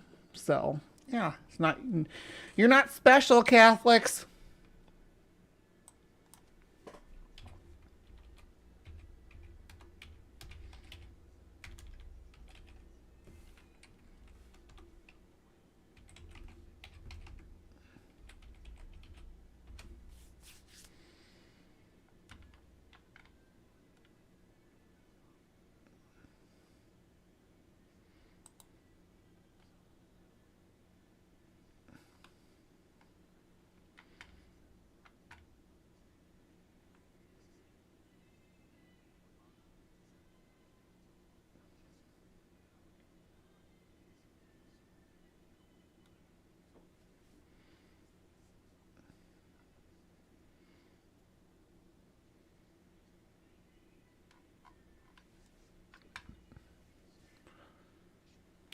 So, I'll be clear about this right now. I do not believe that the demonic possession is a thing. I don't think that that exorcisms work.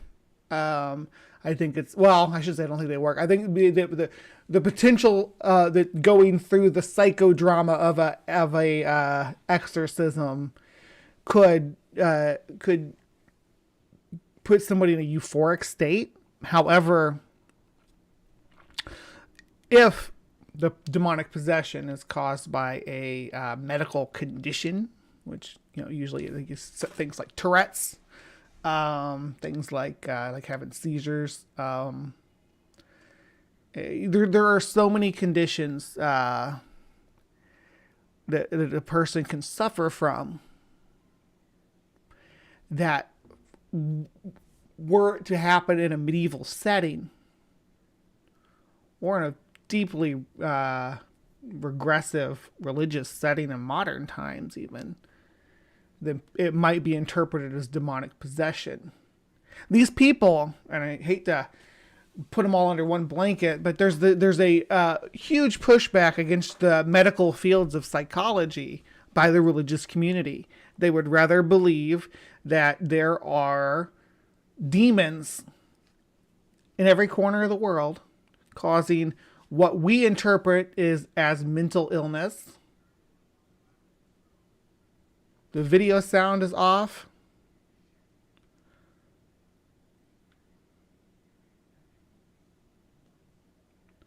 Oh, goodness.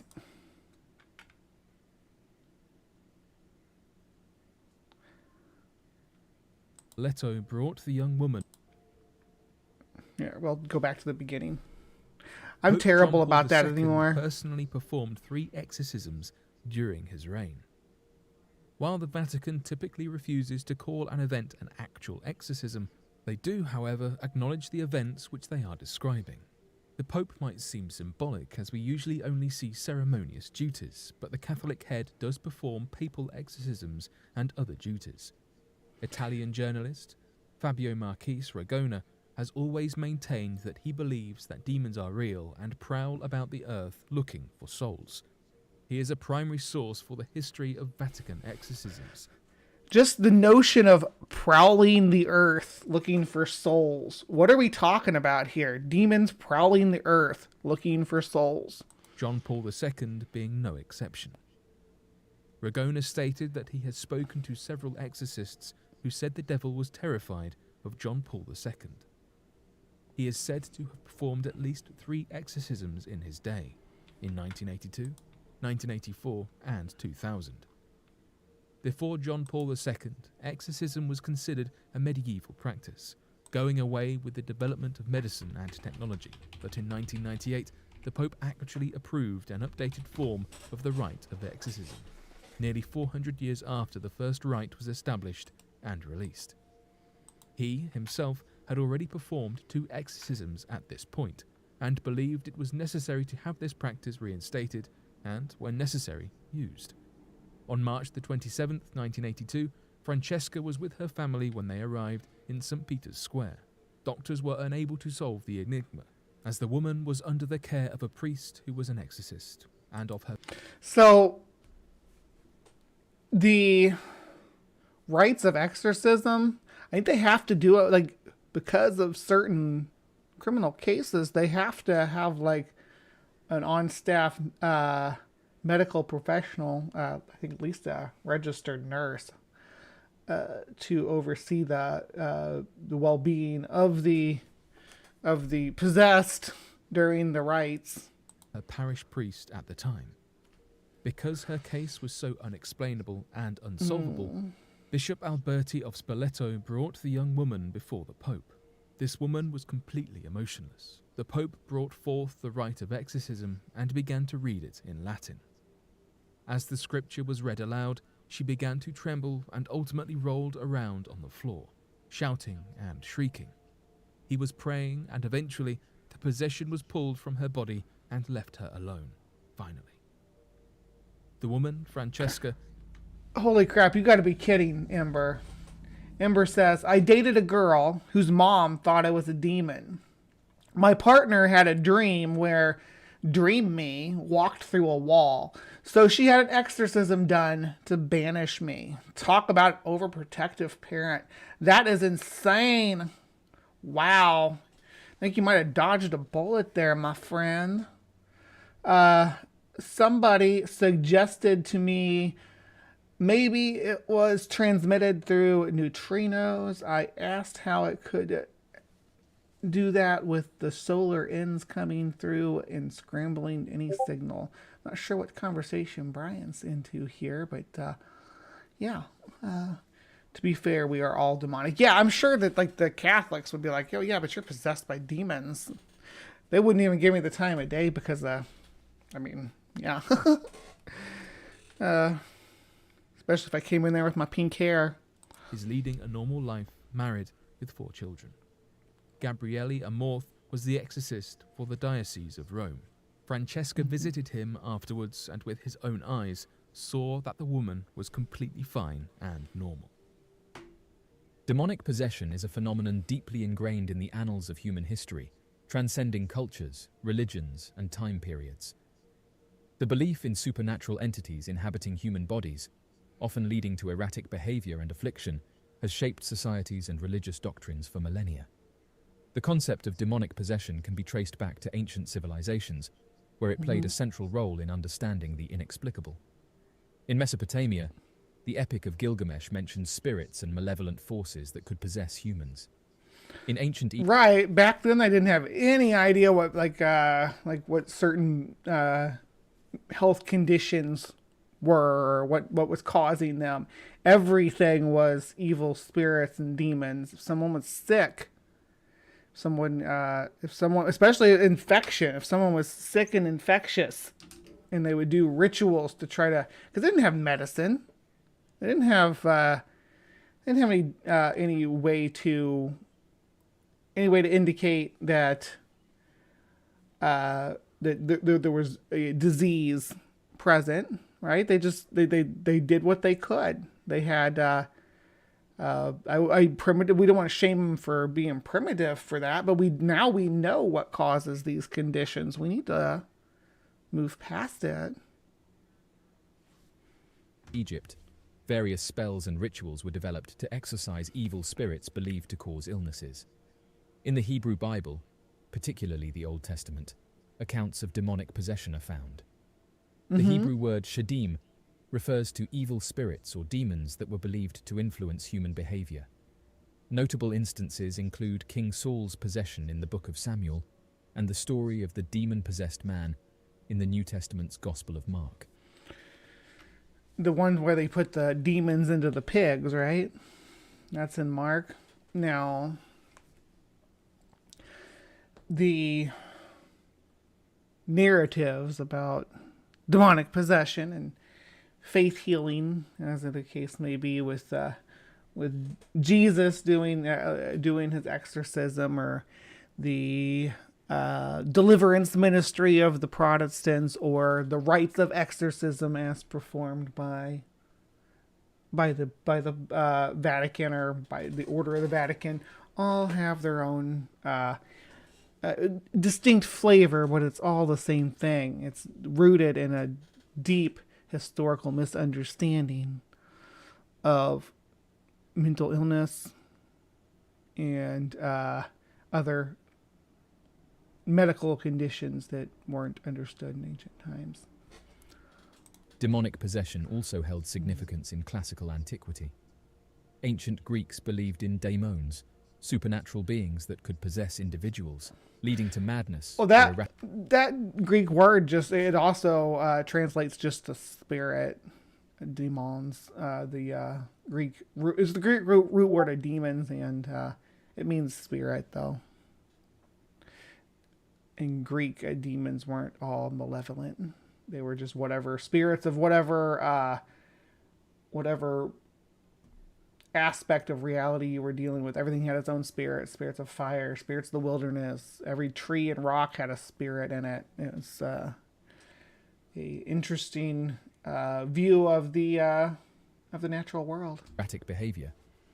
Greek mythology featured tales of people being possessed by various gods and spirits, such as Dionysus, the god of wine and ecstasy. In Roman society, belief in spirits and possession persisted. Dionysus may be my favorite Greek god. I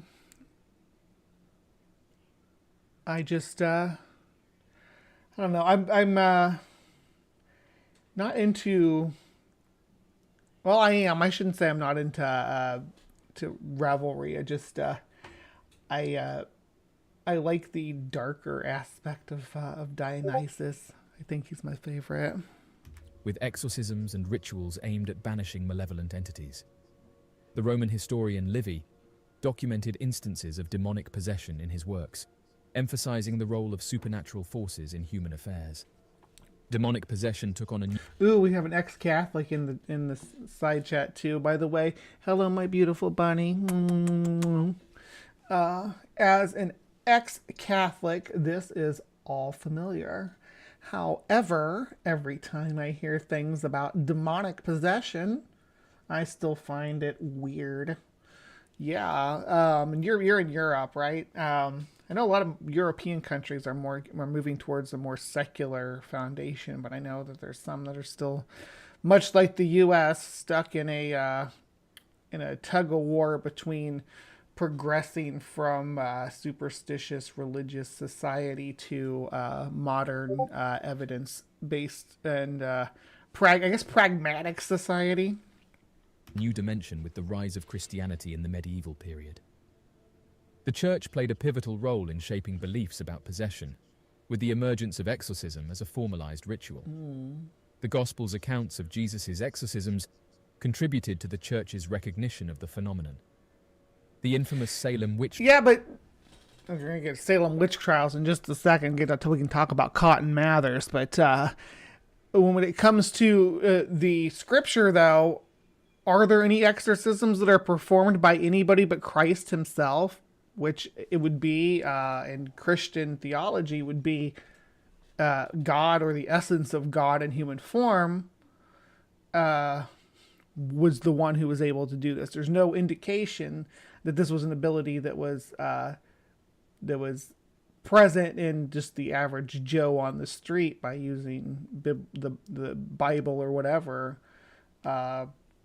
The Vatican, whatever the rites. Where do the rites of exorcism stored? They're not in the Bible. They're extra biblical, but Anyway, let's move on. Trials in the late 17th century are a dark chapter in the history of demonic possession. In Puritan America, fear of witches and possession led to the persecution and execution of numerous individuals accused of being possessed or practicing witchcraft. Yes, or being werewolves. That's that too. Ghosts are just echoes in the brain. I love that, Brian Stevens. Put that on a coffee mug. Either way, full of shit, most likely. If ghosts are real, why does nobody see ghosts that aren't already familiar with, except in fiction? Right? People, like we talked about in the previous segment on CryptoCorner, we talked about thought forms and manifestations of, it was the episode about the Hat Man. So that should be released somewhere adjacent to this video. But we talked about the way that our brains are conditioned to associate certain phenomena when we're in a hypnopompic state with unknown entities, whether that's the Hat Man, ghost, hags, demons. During the Renaissance and Enlightenment periods, there was a shift towards more rational and scientific explanations for behaviors previously attributed to demonic possession. The emergence of psychology and the understanding of illnesses marked a turning point in how society viewed cases of possession. Boom, and that's where it should end. Prominent figures like Sigmund Freud and Carl Jung began to interpret alleged possession as manifestations of psychological disorders, often influenced by suppressed traumas or personal conflicts. Indeed, let's see, Ember says, in the name of Christ only works if 1, the demon is real, 2, Jesus is real, and 3, the demon decides to play along for some reason. Especially when delivering, or Stephanie Helms says, especially when delivered in the character of Marvin, the paranoid android. Victoria has a response to Ember. I mean, how do we even know the demons speak English? They don't. They speak Latin, right? Do the demons speak Latin? Because at least the Catholic demons do. Or they understand Latin. Cristo. You say Cristo, and they're like, ah! Brain the size of a planet. Demons speak Latin. Yeah, Sumami, maybe Aramaic. That's possible too. I imagine in Mexico they speak a lot of Latin though, or Spanish. Yeah. I tried to learn Latin. I gave up around the 3rd demon I summoned. Rank. I always figured demons speak whatever language the critter they're possessing does. Well, that's one. So one of the things that they always say, oh, this is evidence that this is that this was genuine, is that they say that the person will speak in a language that they didn't know, whether it's Latin or Aramaic or whatever ancient Hittite language or something like that. And they'll they'll make that assessment and say that this person couldn't have known this language. So it doesn't matter what language they speak, because that's one of the pieces of evidence is that the person possessed is speaking a language that they didn't before. As a result, exorcisms and witch hunts gradually declined in favor of medical and psychiatric interventions. In contemporary times, the belief in demonic possession persists in certain religious and cultural contexts. While skepticism about possession as a supernatural phenomenon prevails in secular societies, it remains a potent force in many religious communities. The Roman Catholic Church, for example, continues to perform exorcisms under specific circumstances. Cultural expressions of demonic possession have also... Yeah, but they have gotten themselves into legal trouble, right? That's why they had to incorporate a whole lot of regulations and put things in place to make sure they had actual medical professionals assisting with their rite of exorcism. Also evolved. Horror films, literature, and popular culture often draw on the concept of possession to terrify and captivate audiences. Pazuzu speaks Akkadian. That's I would probably maybe what language did they speak? It's a Semitic language in Acadia, right? So it'd be close to Aramaic, probably. A group of approximately 250 clergymen hailing from 50 different nations has gathered in the Eternal City of Rome. Their purpose, to deepen their understanding of the intricate and often mysterious phenomenon of demonic possession. This exceptional congregation of priests has come together to engage in an enlightening exploration. That looks like some AI. One that encompasses not only theoretical knowledge, because look how many knees she has. I think that's an AI generated image. AI is so weird. Let's see. I learned Latin a long time ago. Forgot most of it. I guess it just didn't have enough interest in summoning demons. Brian Stevens, it's never too late to learn to summon demons. Demons called pre-Latin the happy time. I bet they were living it up before we learned the magic words to make them go away. At least Arabic only has 3 cases. 5 is just too much. I imagine there's probably Arabic possessions too. I bet there's demons that speak Arabic. And we got NJ out here speaking actual Latin. Goodness gracious. I want to summon demons, says Back. Well, we're going to figure out... this is actually more about banishing them. All you got to do to summon demons is play with a Ouija board. but also first-hand experiences shared by their fellow brethren. Exorcism continues to be a topic of considerable controversy, primarily fueled by its portrayal in popular culture and horror movies. However, it is important to acknowledge that alongside this media representation, there have also been instances where the practice of exorcism has been associated with cases of misuse. The week-long educational program organized by the Vatican, known as the Exorcism and the Prayer of Liberation, is widely recognized as the sole international series of lectures dedicated to this particular subject matter. Commencing... Ooh, I wish we could get our hands on that. Wouldn't you like to see that curriculum? I want to know what they're up to. Its inaugural session in the year 2005, this program has witnessed a remarkable increase in participant numbers, with the attendance of priests more than doubling since its inception.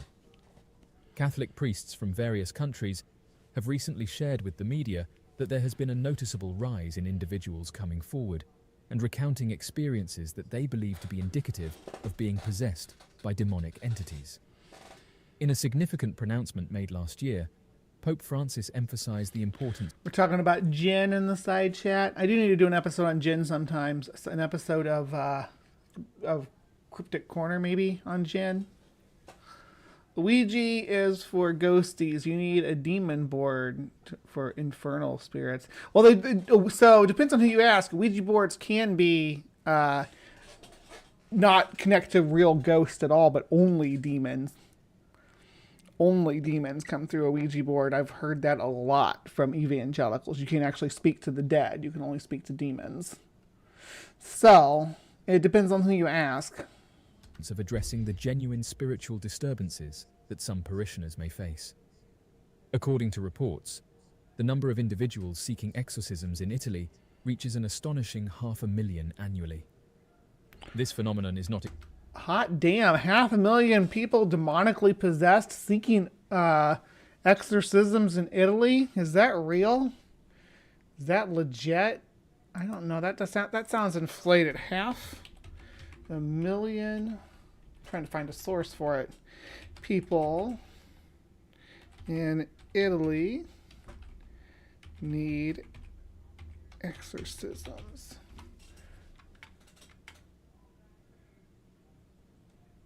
Here it is from BBC 2018. Also, Daily Beast has it cited. Requests for exorcisms have tripled in Italy in 2018. The Vatican needs way more exorcists. Almost 500,000 calls per year. Yeah, so I guess that's the numbers reported by the Vatican. exclusive to Italy alone. That's amazing. As a 2017 report by Christian think tank Theos indicated a growing trend in the United Kingdom as well. One contributing factor to this increase is believed to be the proliferation of Pentecostal churches. Do the Anglicans do exorcisms? Do Anglicans do exorcisms?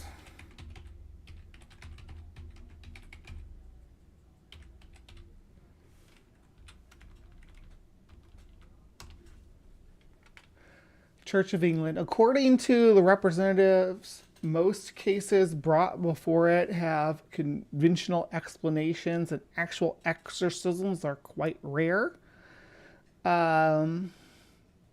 Anglican priests may not perform an exorcism without permission from a diocesan bishop. But they do, Anglicans do have rites of exorcism. Interesting. In response to the increasing demand, several dioceses have taken the initiative to create their own educational programs. This trend can be observed in regions such as Sicily in Italy and the bustling city of Chicago. Oh my gosh, a Luigi board talk to the Department of Koopas. Well, you could do you can make it themed like the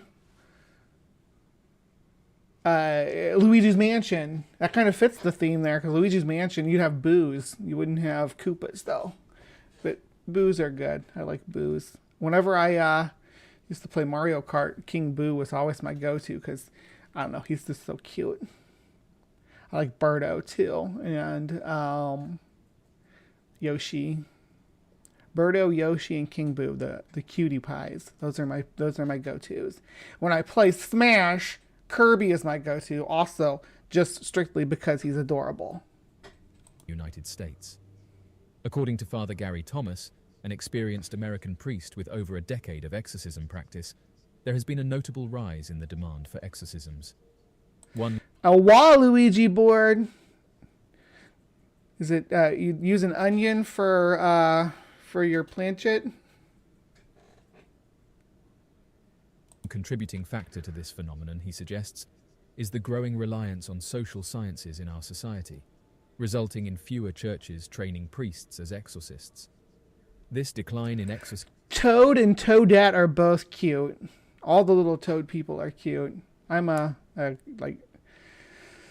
unfortunately, I'm a Nintendo fan. And I say unfortunately because I know Nintendo's like Disney too. But what are you gonna do? I'm fans of the art, fans of the game design and the characters and the lore, just like I am with Marvel or the Cthulhu mythos. Even though Lovecraft is awful as a person, it's just the way the cookie crumbles. But I do love me some Super Mario Brothers. Exorcism training within the Christian Church has subsequently led to an increase in superstitious beliefs and practices. Hey, Steph, leave those newts alone. As society increasingly leans towards a more scientific and secular approach, the traditional role of exorcists has diminished. According to Italian priest Benigno Paglia, who shared his insights with Vatican News, The increasing popularity of practices like tarot card readings and sorcery has sparked a resurgence in the need for exorcisms. In the realm of exorcisms, it is important to note that only a small fraction of cases truly necessitate a significant exorcism procedure. In the year 1999, the Catholic Church embarked on a significant endeavor to revise and update the regulations governing exorcism, marking the first comprehensive revision since the year 1614. In the process of dealing with a possessed individual, the priest will employ a sequence of deliverance prayers to alleviate the presence of evil. According to information provided by Catholic Deliverance prayers, and that's not exclusive to this isn't exclusive to the Vatican. You have ministries, Protestant, Baptist, evangelical ministries, all that are doing what they call deliverance ministry these days. It's kind of taken hold with some pretty big churches. I know Greg Locke's tent services or whatever do deliverance ministry. That Copeland, Kenneth Copeland at their church does deliverance ministry. I saw somebody mention Bob Larson. His ministry does deliverance almost exclusively. Officials, during a possession ritual, it is customary for the priest to wear a specific attire consisting of an intricately embroidered white tunic known as a surplice, accompanied by a stole in the color purple. In order to ensure the effectiveness of the ritual, the individual believed to be possessed is often physically restrained. Furthermore, the utilization of holy water is considered an essential element in this process. In a comprehensive and in-depth manner, the priest invokes the intercession of saints. Is it set within the Cthulhu mythos, though, Ember? Ember's suggesting some alternatives to Lovecraft. If you like Cthulhu but not Lovecraft, you might enjoy Peter Klein's books. Start with 14. It gets spooky pretty quick. I'm interested. I love the whole mythos. I don't like. There's a branch of the Cthulhu mythos. I can't remember who, the derelict maybe, that turned it all good versus evil and all this. I didn't like that. I like my cosmic horror ambiguous and indifferent. I don't like them to care about us at all. It's senseless to have them be good and evil and toiling in the fates of man when they're supposed to be above all that. I also like some of the weird ancient ape men stuff that he does. There's a lot of racist undertones to those, though, if you read into it. But I digress. Engages in prayer and shares selected passages from the Bible that depict Jesus' powerful acts of exercise. Ooh, hold on. Brian Stevens giving some YouTube tips here. I just want to read off. For those who don't know, YouTube has geographic region searches that are denoted by secondary search keys and can limit your results. To bypass, either put in the region key or get a VPN that allows customizing the basal search to go around. And Ember says, adjacent kind. The premise is the characters discover the horrors beyond reality that inspired Lovecraft. Cool. SCP lore can be very cosmic horror and Lovecraft inspired. I like SCPs too. I do listen to them sometimes while I'm showering or when I am laying in bed trying to go to sleep and stuff. It's because they're fun. Like I said, my favorite SCP is the staircase. I like things like that. I also like the staircases in the woods. Those are some fun SCPs. And demons from afflicted individuals. Through the invocation of Jesus' name, the priest beseeches the malevolent spirit that has possessed an individual to submit to the divine authority of God and to depart from the afflicted person's being. This entreaty, replete with unwavering determination, may be repeated as many times as necessary until the exorcism is deemed successful by the discerning priest. Once convinced of the spirit's departure, the priest then engages in prayer, fervently seeking divine intervention to ensure that the tormenting presence... I love the Dresden Files. I've read the Dresden Files. And I loved the show when it was on for its whole like half a season or whatever. I was like distraught and disappointed. I went into despair when that show was canceled. I also liked Lovecraft Country, that was more recently a show that debuted. It sort of, because it gave gave the finger to Lovecraft's racist views by making it anti-segregationist era with black lead characters. Brought in like the Black Wall Street and stuff. It was really good and really it kind of dragged Lovecraft a little bit while incorporating his lore. Dragged as just his racial stereotypes and stuff. Anyway, this is almost over. I know it says 21 minutes, but the second part is about something else, and we're not going over that today. Of the evil entity will no longer afflict the individual. Christianity has been... All right, that's it. That's going to be it. This next part's about a tomb with Jesus relics and stuff. And we may go back and do that sometime, but we're not doing that. We're not doing that today. We're going to move right along with the show. So, let me see here. Thank you for tuning in for Creation Watch. I really do appreciate everybody who comes and hangs out with me on Saturday morning or on Wednesday night when this goes premiere or goes on premiere. And I wish everybody tuning in to this live premiere or to this premiere to a very lovely remainder of your week. Don't forget to tune in Friday for Cryptic Corner, where we might cover something eerie, I'm sure. So you don't want to miss that. And then Saturday we're back here at 9:30 a.m. If you want to be part of this wonderful chat over here, who is very engaging. I always try to engage my chat as much as possible.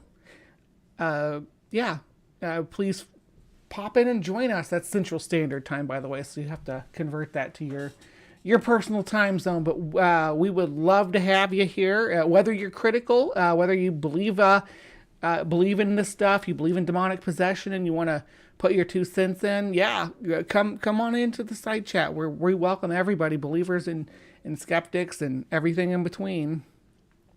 So please remember to be kind, take care, and we will see you next time.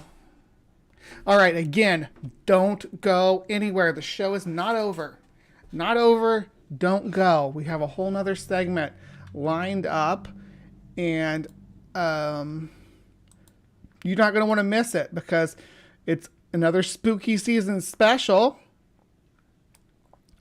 and it is going to be about spiders. So if you want to see some science fails where we go over some spiders, stick around because this is going to be awesome. I'll see you over there in just a minute.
Hey guys, sorry about that. Just my PC crashed, or not crashed, but like froze up for a second there.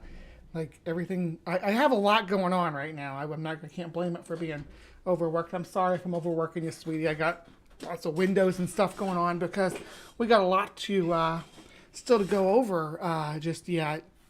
That I want to dive into, but. Yeah, well, anyway, let's start with, first we got our little bit of strange science here for you from IFL Science. So let me go ahead and I'm going to start an introduction on that. You guys, stay active in the side chat for me and make sure to hit the thumbs up button and all that good stuff. Here we go. All right, hello, my beauties and bees, and welcome to Strange Science. Today we got a interesting topic. You all know I love talking about psychedelic animals and natural chemical defenses that have a psychotropic or behavioral effect on organisms. I actually have one of the videos I put between my segments. I actually have one in the works just about animals getting, or about birds getting drunk. I just haven't finished it yet. It's been a work in progress for a while. I have lots of animal videos and shorts like that in the works, so I need to start releasing them as like shorts, because I have a whole ton of them. I mean, you all watch it between the segments, but that's about it. Sometimes I'll pop them in at the end of my videos, but this is the kind of topic I love talking about. No one knows how the Sonoran desert toad produces its psychedelic slime. Researchers wondered if the source may be in the toad's diet, and were pretty surprised to see what the creature eats. The milky discharge of the Sonoran desert toad contains what may be the most potent psychedelic compound on Earth. Yet researchers are yet to figure out how the rotund little creature produces its mind-melting ooze. Seeking the source of the amphibian's stupefying secretions, the authors of an as yet unpeer-reviewed study, so keep that in mind, unpeer-reviewed, pumped the stomachs of dozens of toads, revealing a weird and wonderful assortment of devoured items. Known by its Latin name, Encilius alvarius, the Sonoran desert toad is the only known animal that produces the psychedelic compound 5-ME0-DMT. You heard it here, folks. DMT from this toad. When smoked, this substance generates a short-lived yet incredibly powerful trip that has been likened to entering an existential void. While it's unclear how the toad produces the compound, the study authors suspect that the animal's diet, which consists of toxic ants and beetles, might hold some clues. They therefore flushed the stomach contents of 29 of the saucy little Anurians living in and around Tucson, Arizona, and compared these to the bellied belongings of 21 other toads inhabiting the same region. We found the ants and beetles, many of which possess chemical defenses, to be the dominant prey item of I. alvarius, reveals the researcher. Some of the toads had also swallowed spiders and wasps, while one daring individual had dined on an Arizona bark scorpion, whose sting is extremely painful and potentially lethal to humans.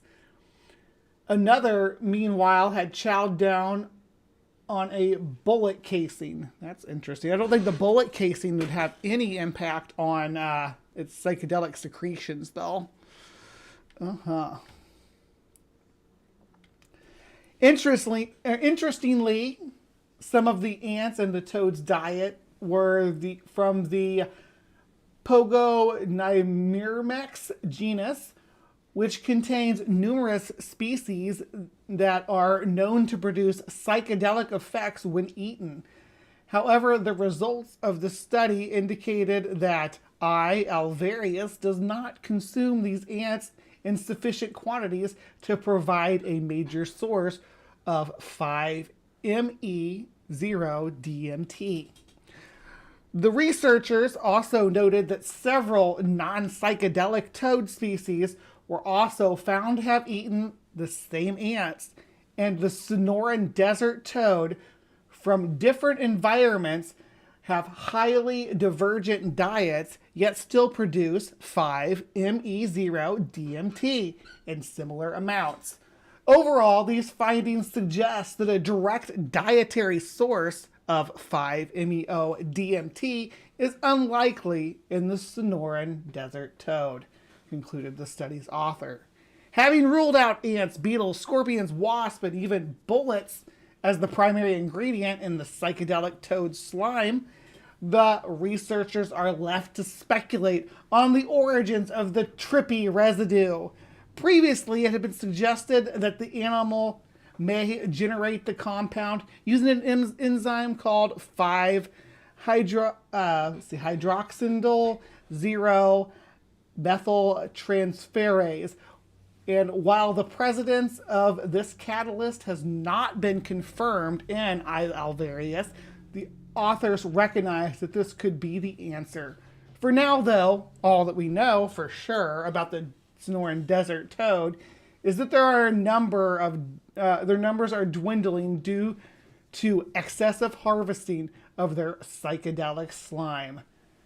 Please don't milk the toads. And I will probably put my Lick the Toads video at the end of this, which is one of my faves. So actually, we might watch that in between this and the spider segment that's coming up next. All right.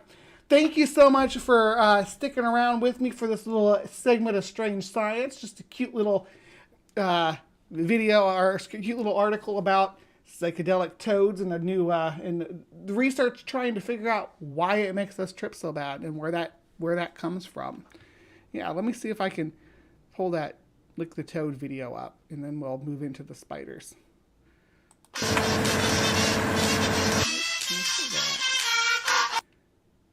Don't need Britney again. Let's see here.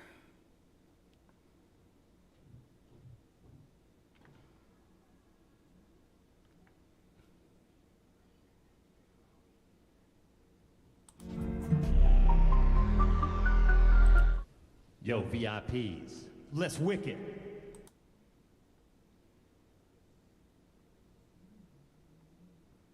There we go. Let's do it. We're talking about is licking toads to get high.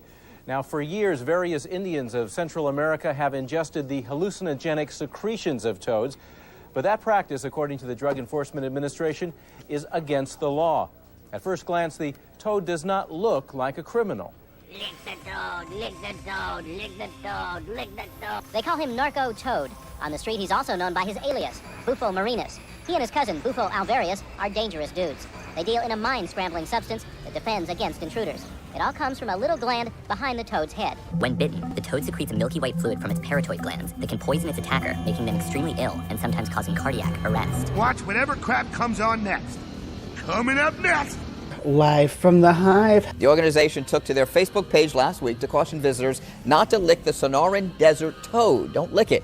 If you're wondering why anyone would want to do that, well, let's explain. Apparently, this particular species of toad secretes a psychedelic toxin that leads to hallucinations if ingested, but can also make humans really sick, leaving people incapacitated for up to 30 minutes. Well, the NPS didn't say if a particular incident prompted their public service announcement, but a recent report from the New York Times says there has been an increased demand for the poison recently. Perhaps that's the reason the Park Service felt it necessary to remind visitors not to lick toads. Ew, gross, man.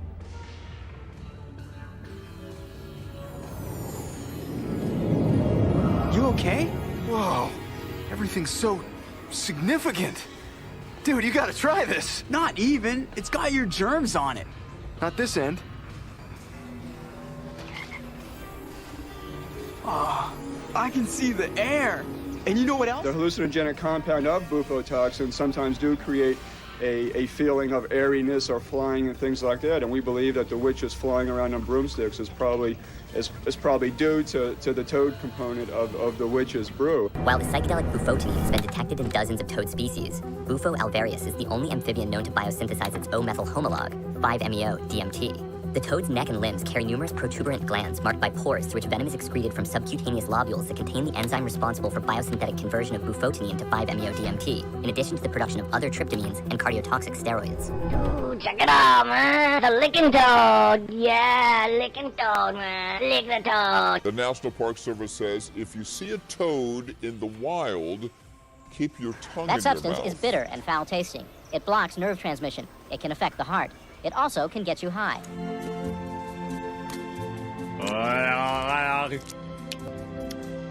Nothing. Here we go. Yeah. Homer? Huh? These are crystallized secretions from a toad. A substance like this killed 4 people in Australia last year. In fact, possessing the secretion with intent to use it to get high is a federal offense. In order to do any legal action against the person, we'd have to prove drug intent, that you, like conspiracy to lick a toad or conspiracy to sell a toad to lick or something of that sort. Anything yet? Are you sure you're licking right? Yeah. I don't get it. It's supposed to pack an awesome buzz. If you want to get one of these toads, forget it. The zoo tells us that Bufo marinus is restricted in California. The toad has been introduced in places like Florida, and it's done a lot of damage there. It's also a potentially dangerous toad, and certainly one you would never want to lick. Sylvia? Never. Ever. Ever. No. Okay, thanks.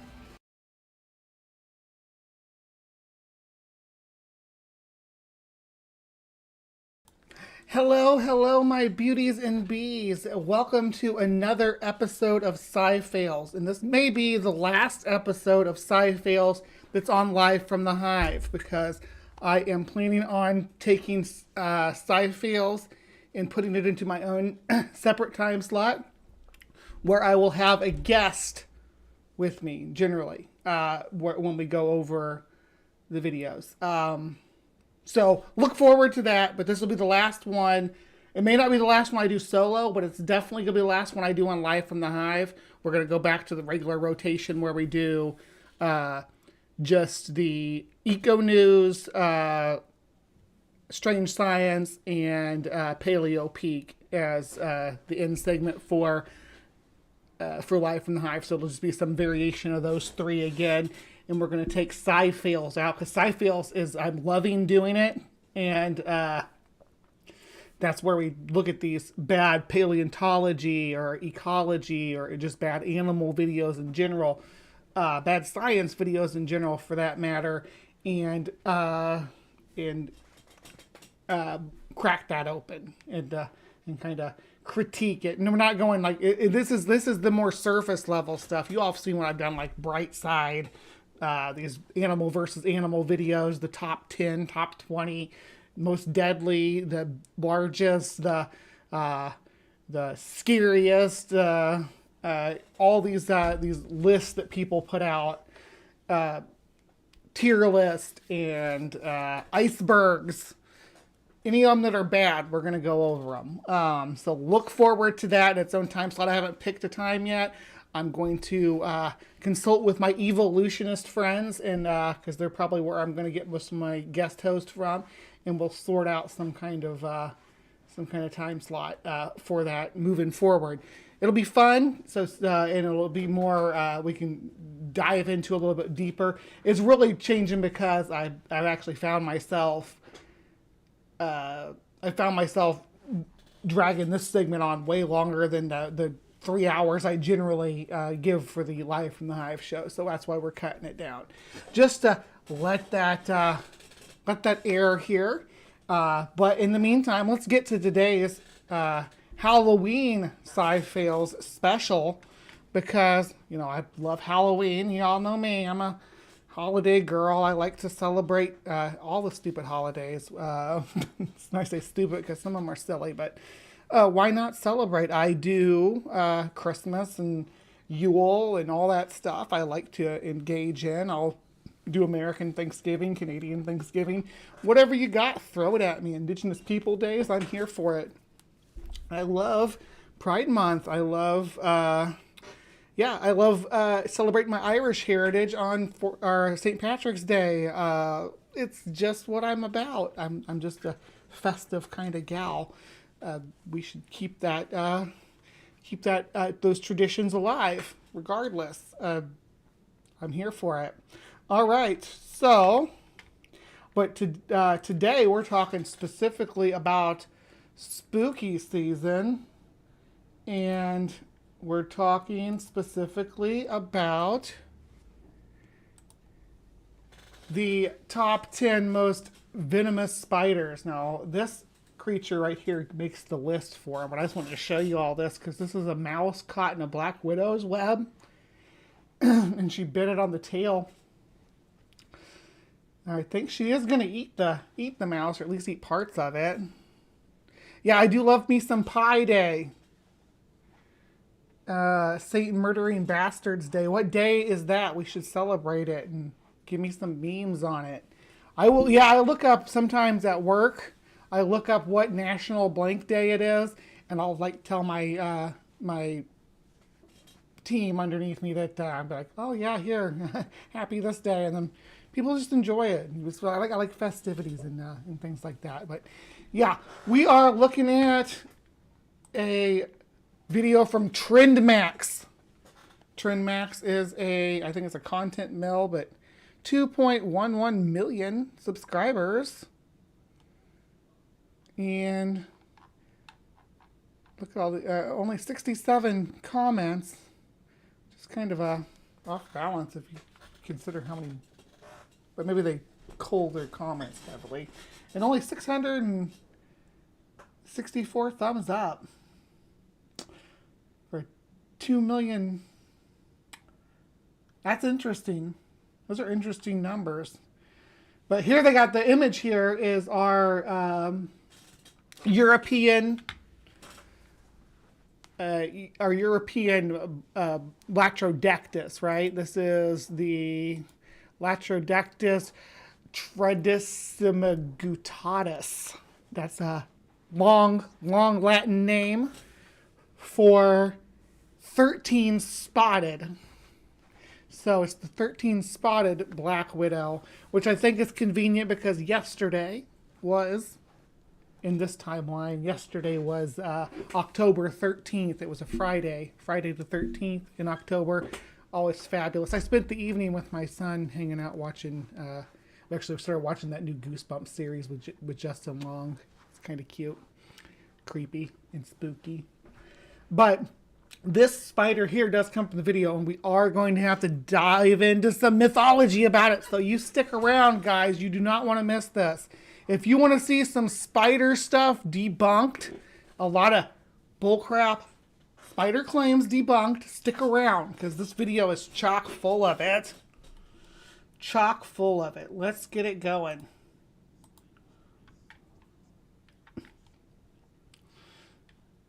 All right, we got Spider-Man scenes.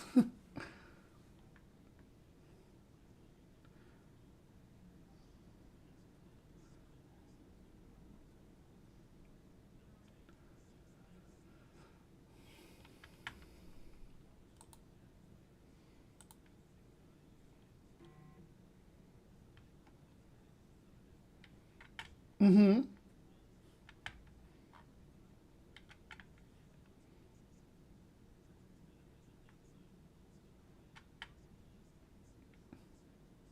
Right.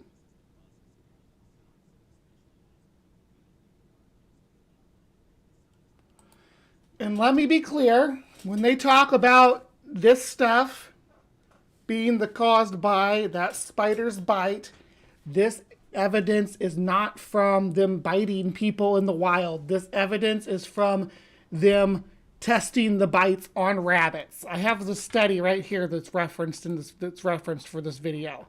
I'm getting into it, and I'm pulling up papers that dispute what this video is claiming. First of all, I do want to make it clear that this paper is talking about Cercarius and Loxoceles, how do you say this? Loxoceles, which is the recluse spiders, like the brown recluse and the Chilean recluse, which also come up in this video later on. But for the time being, we're going to look at this. This is, and these are southern hemisphere spiders. This particular species that lives is the mottled stuff down here in Africa. Okay, so these bites are from rabbits, right? Here's the rabbit's skin area, and that's how they did their test, right? And that's where these come from. To burst anybody's bubble, because they present it like this is something that happens to humans, There's been no confirmed bites from this species on any human in the wild, ever. There's 2 unconfirmed bites, but we'll get into those in just a second.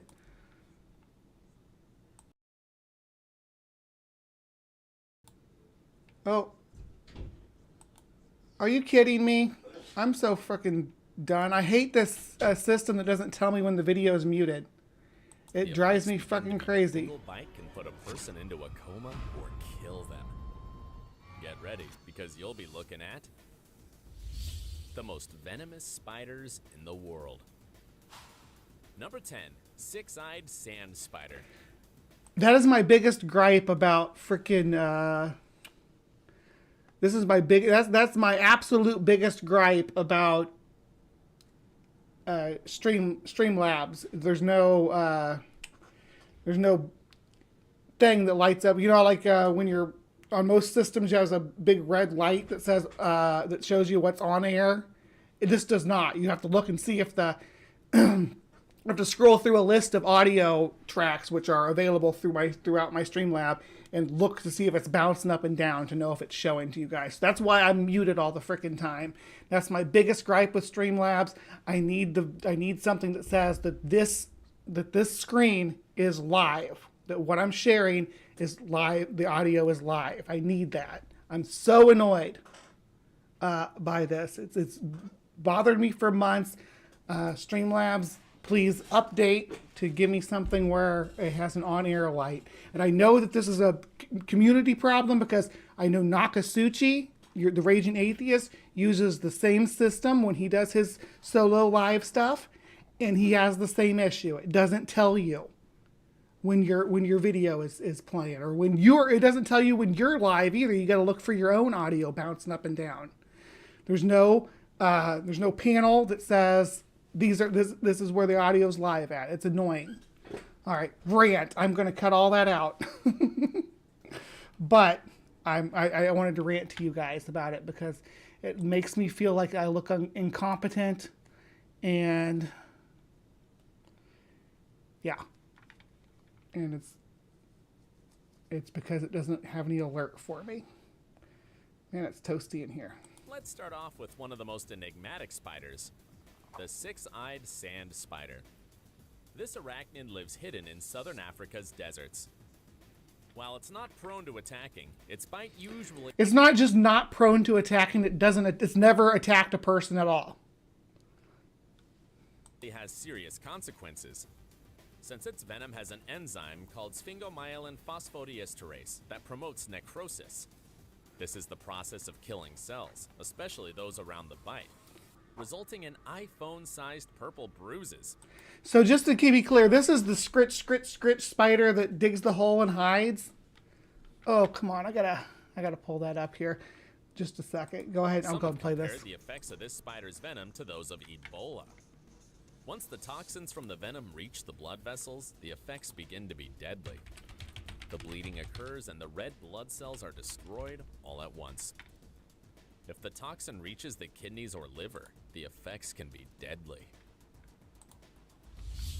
Number 9. Well, all right, so here we go. I'm gonna, before we move on, because I will have to, when I edit this, it's gonna be all mixed around. That's all right though. That's annoying. I'm so sorry you guys have to put up with that.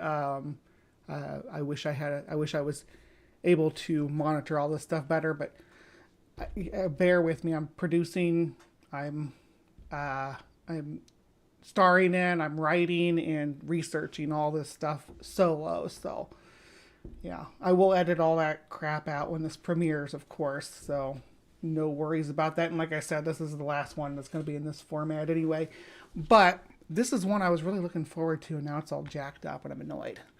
Anyway, I'm going to show you guys the cute little, this six-eyed sand spider being adorable. So, here we go. Look at him. It's like, I gotta make my hole just right. Find a place to lay down. All right, there, he's nice and cozy, and it's like saying, is this good? Nope, I'm gonna turn a little bit. Is this good? Yeah, maybe. Yeah, maybe I'll dig out this here. Yeah. Look Wiggles his little butt as he lays down in it. It's like, I gotta hide good. Oh, wiggles his butt some more. There he goes. You can't see me. Oh, nobody can see me. I'm hidden. So adorable.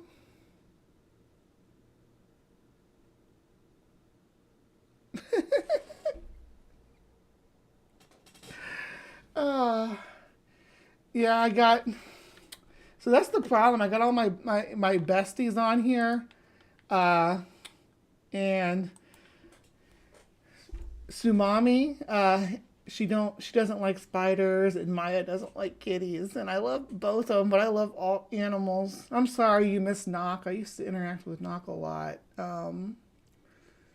He's still doing stuff, I think, just not as much. Oh. And it's so cute how it buries itself. I think it's adorable. Yeah, let's get into this one though, because this is the one I got other research on. European black widow. The European black widow spider lives in Eurasia, and you can easily identify it by its mostly red spots. It lives in grasslands and is often a problem in agricultural regions where they harvest grains. Why do they make this? Because this is the Mediterranean Latrodectus, the 13 spotter that we talked about at the beginning that I kind of rolled into. So the Latrodectus, just the genus in general, they're going to make a lot of claims about during this video, right? But the idea that this spider is significantly dangerous is wildly overstated here. It's just the same as any other Latrodectus species. Generally, for a healthy person, the bites are not fatal. There are antivenoms for Latrodectism, but those antivenoms are for the pain more so than to like keep you alive.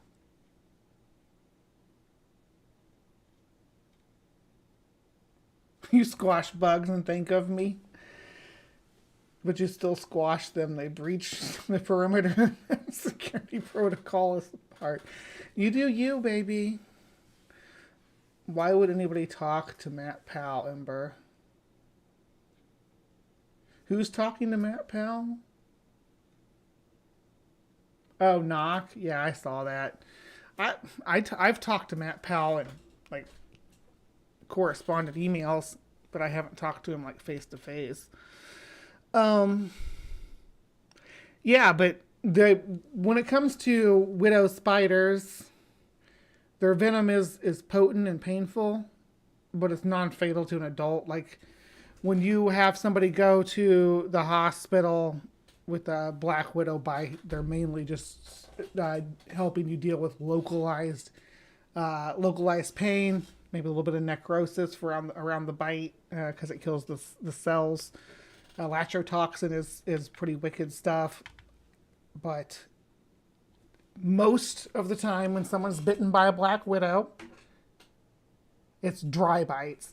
And black widow spiders are super reluctant to bite. In labs, when they try to do experiments with black widows, it is exceedingly difficult to get them to actually inflict a wet bite, which is a bite that has venom in it. They can't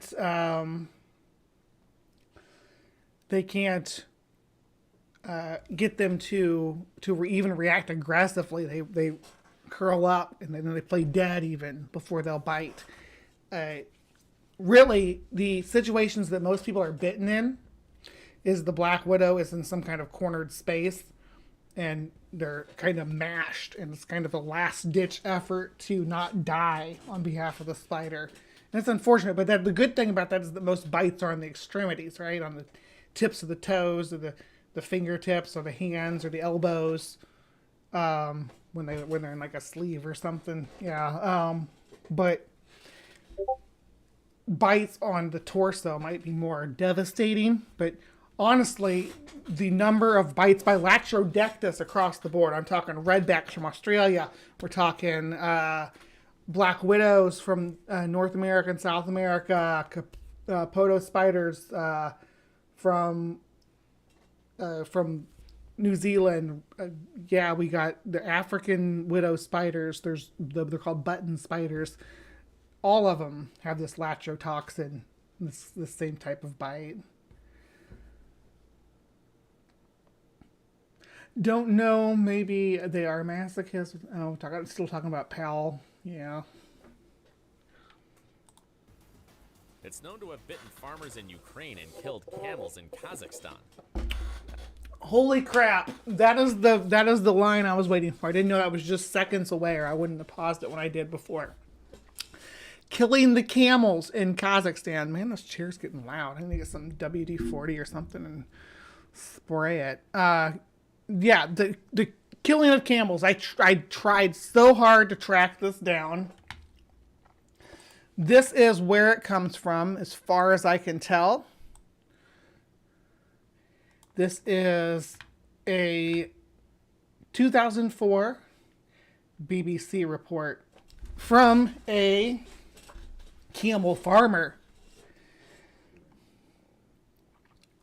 It says black widows are notorious poisonous spiders, but as Kazakh Kabar TV reports, it is a little known family member that is making life difficult for camel breeders in Kazakhstan.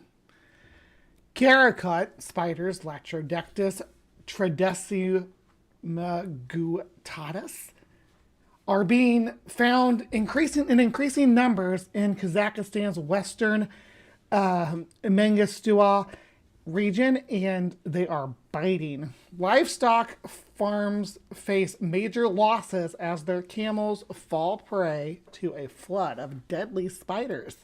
According to veterinary records, the highest incident of spider attacks is in a village of Tashik in Tupkaragan district. The village, which is home of the region's biggest camel farm, has more than 4,000 camels. The heat has just started, but the Karakurt is already a concern. More than 50 camels and 2 people have been bitten. Village headman Tulukbey, I'm not going to try that last name. Oh, well. Zetkiviganov told the television station, fatal bite. Nature designed the bacterian camel to be a tough animal. It takes cold winters and hot summers in its stride and can manage without food and water for a long time. But the bite of a creature weighing a tiny fraction of the camel's mass is fatal unless the camel is quickly injected with serum. The problem is that the village has no anti-venom. We have no vaccines against the Karakurt. We are suffering. People are suffering and our animals are suffering, says Mr. Zetkizganov. Tushik Chief Vet Abay Yurzagolov says that they have raised their concerns with the authorities. We need serum for the Karakut's venom, he says. We are treating camels without serum using droppers now. But this is not helping much. It should be treated with serum. But the serum is not produced in the country, and as Kazakh television reports, a Uzbek-made anti-venom cost more than $130. Big losses. The camels costing more than $700. Farmer Ilyas Beymirzayev, with 10 stricken animals, is already looking at a loss of $7,000. He is very worried. He's a very worried man. Summer has just started, and the Karakurt are dangerous until September. He does not like to think how many of his camels may be dead by then. In the last flood of Karakurt in Karakurt, I keep wanting to say Karakurt in 1983, 180 camels died in Tashik. Already more than 100 animals have been bitten in the region.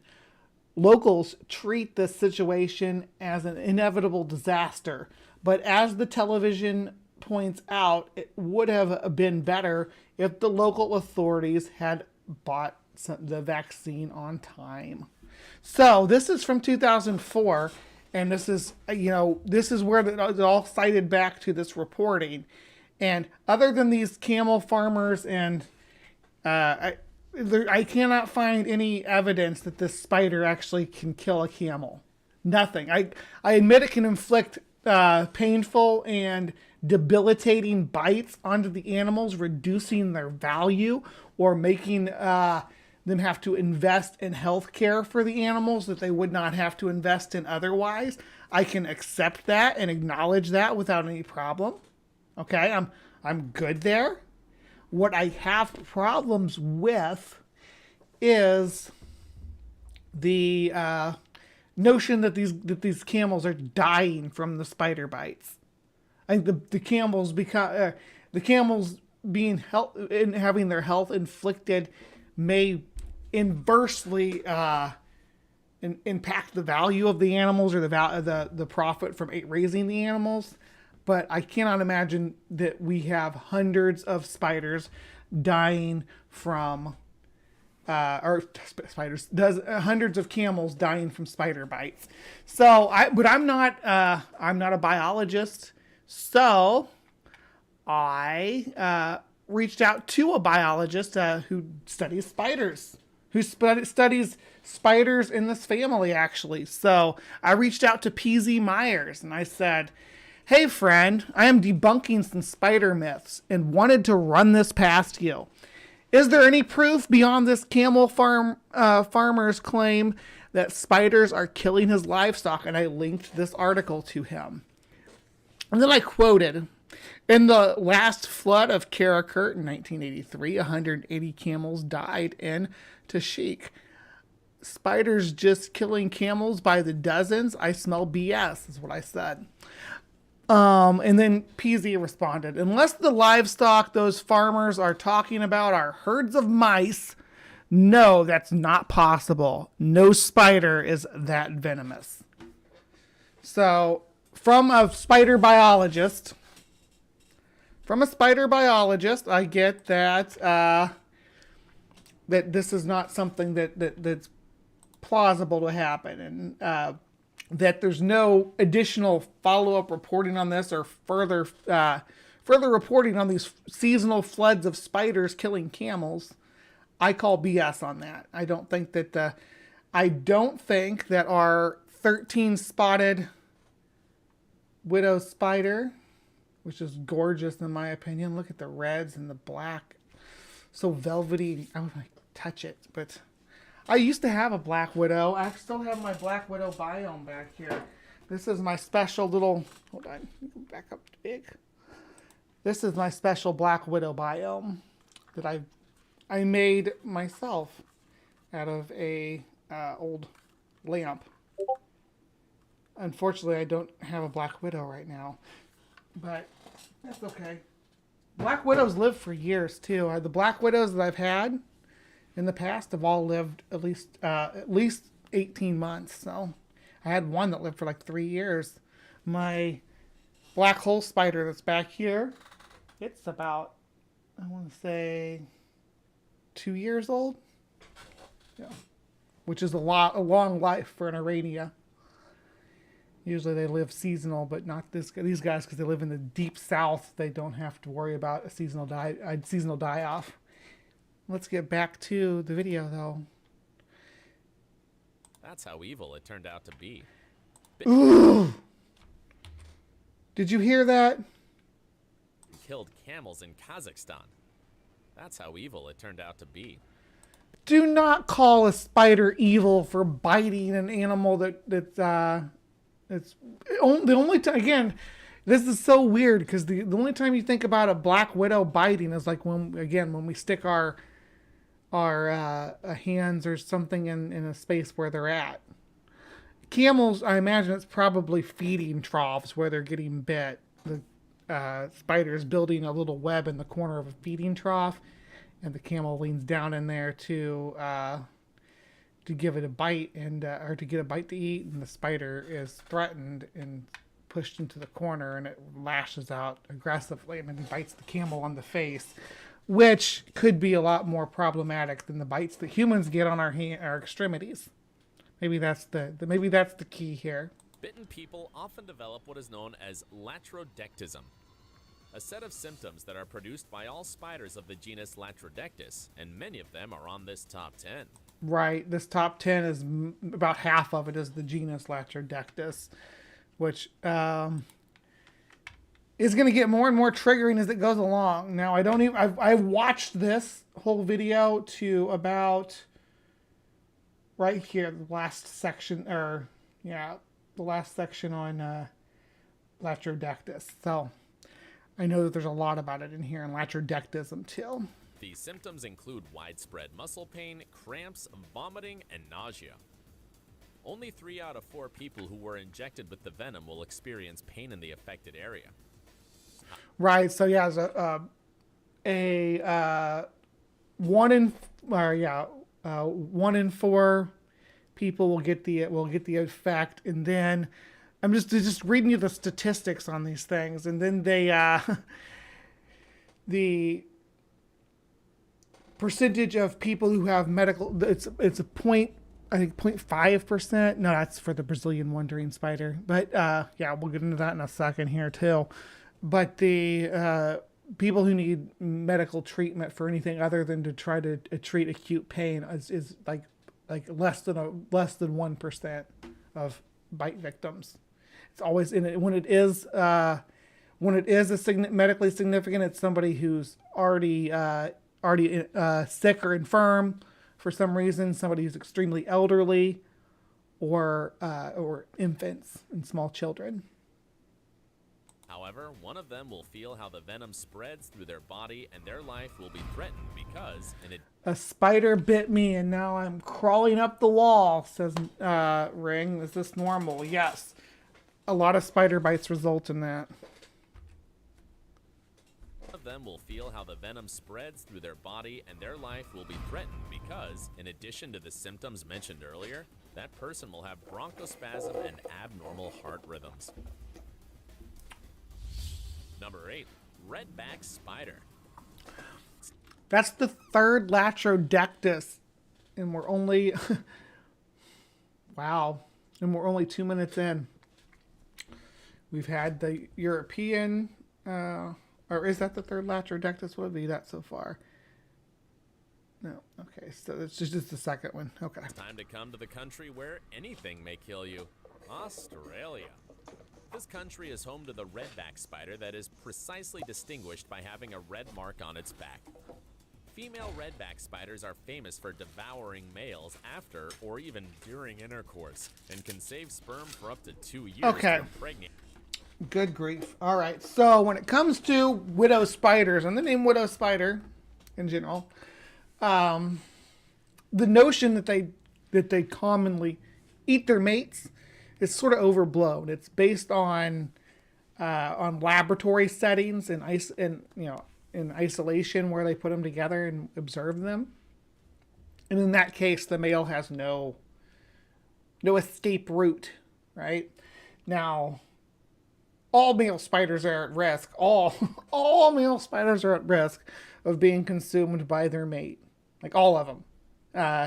It's not something special to redback spiders or to widow spiders in general. Males do a lot of different things to try to appease and bow down to the big female, but ultimately she's got certain mechanical drivers in her body to say I'm hungry or I'm horny, and there's like no in between. And one way or the other, she's going to react to that male. Now, if he does everything right, his chances are better. If he messes up, he's lunch. but that's just a spider trait in general, not anything specific to widow spiders. And for the most part, the males can't escape, or the males get away just fine. Some males go on to fertilize multiple females in a lot of species, so it's overblown to say that they are all man-eaters. Ate multiple batches of eggs. Anywho, this video is about venom, and the redback spider is very dangerous. Its fangs, or chelicerae, are connected to glands that secrete toxins, especially alpha-latrotoxin. The bite is usually... Second time you've pointed out latrotoxin, and latrodectism again is not something that's particularly fatal. Latrotoxin is potent, but not generally fatally potent to humans. Again, other circumstances are generally going to be involved if a bite from a widow spider becomes fatal, whether that's post-bite infections, which can be the results of lots of things, but you have to take care of that necrotic wound properly, whether you seek professional help or try to tend to it yourself. I don't ever recommend not seeking professional help when it comes to any kind of venom interactions. Take whatever precautionary measures are adequate for the particular species. like a prick at first, but the alpha-latrotoxin will begin to destroy the cell membranes and nerve endings, causing terrible pain. Right after, the vomiting, nausea, and abdominal pain will begin. When things get worse, the chest pain, headache, and hypertension strike. And when everything worsens, even more, a fever and long, painful erections occur. The last complications are pulmonary... Long, painful erections. That's a meme about venomous spider bites, since they cause the high blood pressure. I got NJ out here singing Man-Eater now. Yes. Moray eels scare the shit out of me because of flotsam and jetsam, Tsunami says. I keep saying tsunami. Tsumami says, yeah, I like moray eels. I think they're cute. Especially when they're poking their little heads out of the reef. But I get why you might be off-put by them, especially based on flotsam and jetsam, who are electric moray eels, which is interesting. When the jaws open wide and there's more jaws inside, that's a moray, says Ring. Yep. Pulmonary edema, respiratory failure, seizures, coma, and finally, death. Babies die in a few hours, but it takes up to 30 days for adults to die. That's such a weird thing to, like... So the main person I think of when I think of somebody dying from a Black Widow bite is Hannerman from Slayer, the guitar player from Slayer, who died from a Black Widow bite. But he had health complications linked to some substance abuse, and the area also got infected. A lot of extenuating circumstances there. Just saying. Ouch. Number 7, brown recluse spider. The brown recluse spider lives in the United States and is extremely dangerous. When it comes and has a very specific isolated range. Let's keep that in mind too. To biting, its chelicerae, that is, its fangs, inject a powerful venom that causes dermatological symptoms such as excruciating pain in the area and death of body tissues. Necrosis. Most of the understanding about that is based on animal studies too. But yes, their bites do cause necrosis. You can see a lot of pictures out there. I'm not going to share them here, but yeah, there's necrosis is often the result of a bite from a brown recluse. The thing is, brown recluses don't generally bite people. It's very rare. Again, situations, isolated situations like what we talked about with the Black Widow. However, I grew up in, and this is anecdotal, but there was a study done too where this in a different house, in a isolated study in a household. But I grew up in a house with a brown recluse infestation that, I mean, from the moment we moved in, but they never bothered us. Never. They were in the house by the hundreds. And there was never an issue. I grew up in northeast Missouri, for anybody wondering if I live in the brown recluse range. Oh yeah, I do want to share that too. Let me see. Because a lot of people think, a lot of claims come for brown recluse. Brown recluse bites or brown recluse sightings or whatever in these oddball locations. But it's very, very specific where they live. Let's see here. I'm just trying to find the one I'm looking for. There we go. All right, so let's see about the brown recluse's range. Okay, so this is the brown recluse's range. If it's anywhere else, it's probably not a brown recluse unless you've been spent some time in here in this area, received something from this area. There's generally something wooden, because brown recluses have I think it's I don't know what it is. They have an affinity for wooden things and getting in between the cracks of two pieces of wood. I guess just basically their natural environment. They live under bark and stuff if they're found in the wild, but they're generally not found in the wild because they like to be in sheltered structures and hide between cracks of wood. But if you're not in this area, it's not a brown recluse. There are other recluse spiders in North America, as you can see. We've got 5 different species down here that are a bit different and unique in comparison to the brown recluse. We're also going to have another recluse spider on this list in just a little bit. So just to keep in mind, and I grew up in a house in this area right here in the northern part, where everybody had brown recluses in their home. And hardly anybody gets bit. I don't know of any situation where somebody actually got bit. Yeah, I got into an argument with somebody about in Florida about brown recluses, tsunami. Please see the doctor if your spider bite induces an erection that lasts more than 4 hours. It's public service announcements from Ring here. I was sent to the ER by either a spider bite or an ingrown hair. They're reclusive. Yeah, they don't like to be seen. That generally, we would only see them if when we went into the basement to get something that was in storage, or into the garage, or something in the garage, the attic. That's the kind of places where they like to hide, in between the cracks in the wood, or you pick something up from a wooden shelf or whatever. It's just, so if they do get outside of this area, it's generally shipped with something like in a wooden crate or something like that, where a brown recluse is hitched a ride.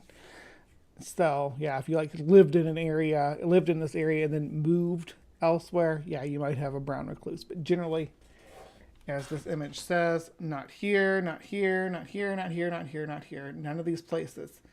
Just in this circle right here. Keep that in mind. All right, let's get back to our video. Causing a sore and gangrene. It also causes systemic symptoms, that is, all over the body, such as nausea, vomiting, fever, skin rashes, muscle pain, destruction of red blood cells, and the release of their cytoplasm into the blood, decreased platelets, and, at the same time, blood clots all... And the bites can have long-term debilitating effects, don't get me wrong. They're just not that common. It's very rare. It's... comparing spider bites to something like dog bites, or even chickens, I think, have a higher fatality rate than spiders. Cattle, horses. Horses kill a lot of people, but spiders don't. They get kind of the bad rap like sharks, just because they have a scary kind of aspect to them. It's with the spiders, it's that they could be anywhere, even in your own home. With a shark, it's that you can't ever see them coming when you're in the water. Whatever. They get this bad reputation, right? Generally speaking, they don't often attack, and they're just, when they do, it's just them doing their natural thing in their natural environment. All over the body.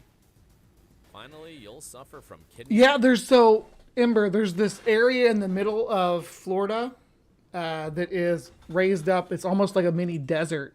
It's this raised up mini desert. It's the highlands of Florida. They're not very high at all, and it's very sandy.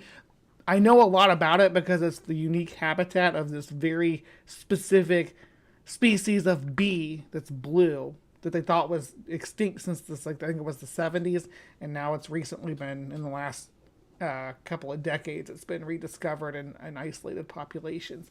Really cool stuff. Back on topic here. We talk about bees in a different episode, but right now we're talking about spiders. Failure and die.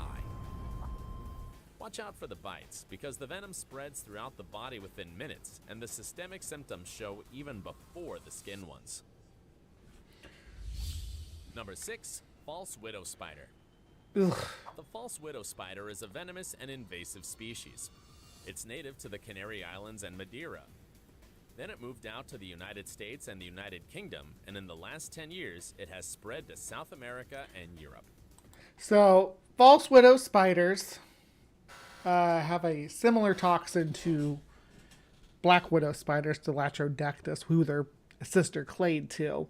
Their venom's less potent, though, and they actually outcompete Latrodectus in places where they overlap. That's why they're spreading that's why they spread so fast.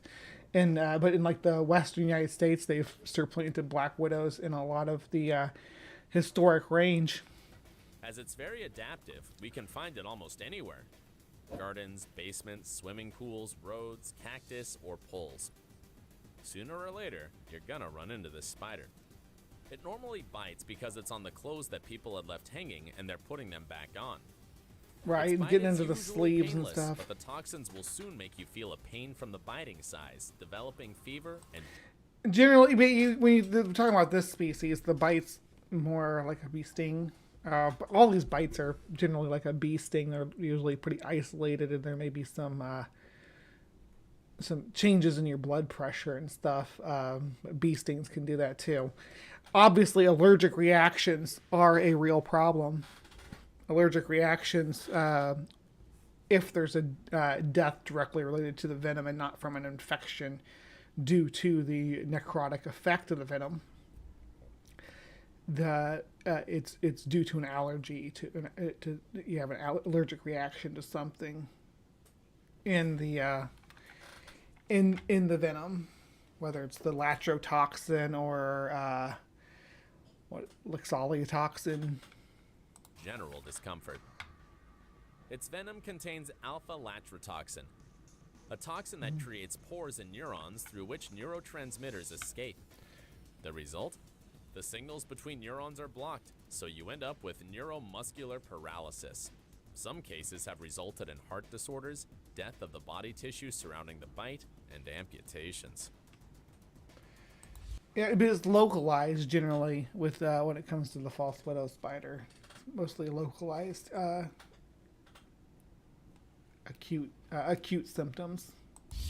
Number 5, Chilean recluse spider. The Chilean recluse spider inhabits South America, but has established colonies in Los Angeles and Florida. It lives in the high corners of houses and tends to bite when people are...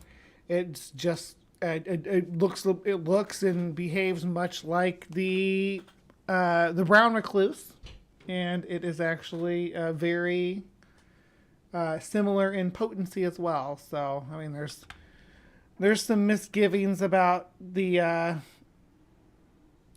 results of its venom. There was some reporting that children under 13, children under the age of 13 had a 50% mortality rate, but tried to track that down.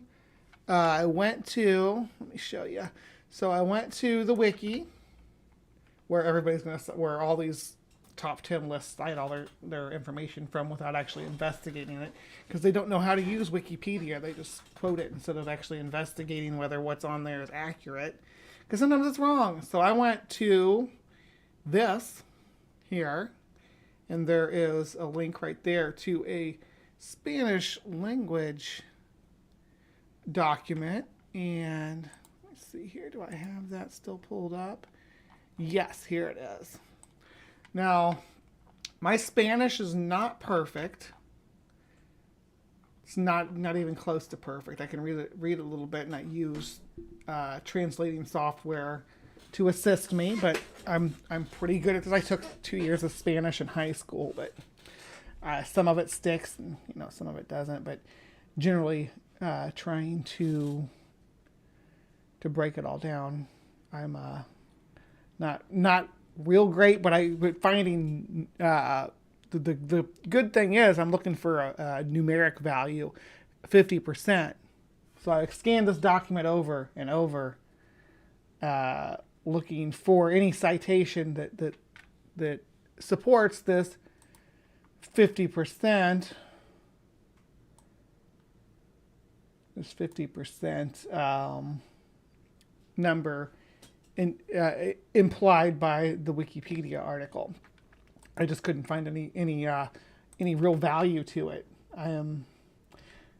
There's 50% mentioned right here, but when you translate these paragraphs, which I went through meticulously anytime I found 50% and translated the whole paragraph, none of this is talking about a 50% mortality rate in children under 13, which are the niños that are mentioned throughout the article. So I don't know why this is cited as the result, or as the results of, or as resulting in a 50% mortality rate in children under 13. That's coming across as absolute bollocks, as they would say in the UK. Okay, so back to the video. More misinformation. Putting their clothes that were on a hanger back on, and the spider is still there. The sphingomyelin phosphodiesterase from the venom begins to kill the surrounding cells, and in some parts, the blood vessels get blocked up due to coagulation, and in the other parts, there's bleeding that leads to gangrene. At best, you get a necrotizing sore that takes years to heal, and at worst, the venom reaches... That's with all recluse spiders. This is the recluses all have this necrotic venom. So there's a lot of one thing good about this wiki article, though, I just want to say about regarding recluse spiders, is it does indicate that there's a lot of things that get misidentified by the doctor as brown recluse bite. Because again, I've lived in a house with brown recluses. There was the story that I was talking about. This family lived in the house with brown recluse spiders, and they captured 500 of them in their home, and they never reported it, and never had a single bite or anything, any trouble with them. Just in their between their attic and their basement and storage spaces and such, but all of this stuff, especially this one right here, a staph infection, are things that are generally misidentified as spider bites. The most important of these, the staph infection, MRSA, a bacterial infection. And it explains clinical diagnosis using Occam's razor, is why there is a lot of reporting, even by medical folks, that these are recluse bites without any kind of tissue examination for toxicology to see if it was actually a spider bite. Other arthropods like bed bugs, for instance, will will also have bites that look similar to spider bites, and when they get infected, it can often be blamed because the infection can be very similar to a necrotic tissue damage. All right. Jumping back over.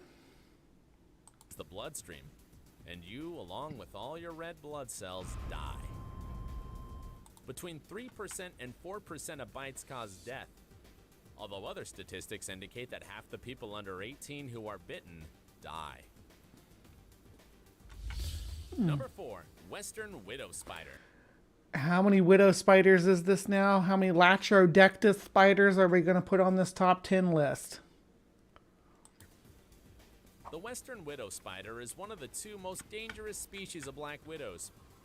It lives in Canada and the United States, and just like the other species of the genus Latrodectus, its venom contains neurotoxins that affect communication between nerve cells, causing muscle stiffness, sweating. Letrotoxin. Yeah, we talked about it ad nauseum on all the other previous Latrodectus that you have mentioned. And we have gone over how, these symptoms are real, but the bites of a Latrodectus spider generally not fatal to a healthy individual. And nausea. At first, the pain at the site of the bite is mild, but the redness and swelling will gradually increase pretty soon. The most serious symptoms will appear after half an hour. These are muscle cramps and spasms that will get worse in 12 hours. At the same time, you'll also experience chills, fever, vomiting, severe stomachache, headache, and high blood pressure. While all this sounds bad, the Western widow spider is slightly less venomous than its relative. Next, number 3, black widow spider. Yay! You must have heard of the black widow spider. It's famous for biting around 2,000. Yeah. 2 in a row. 2 more in a row. Latrodectus.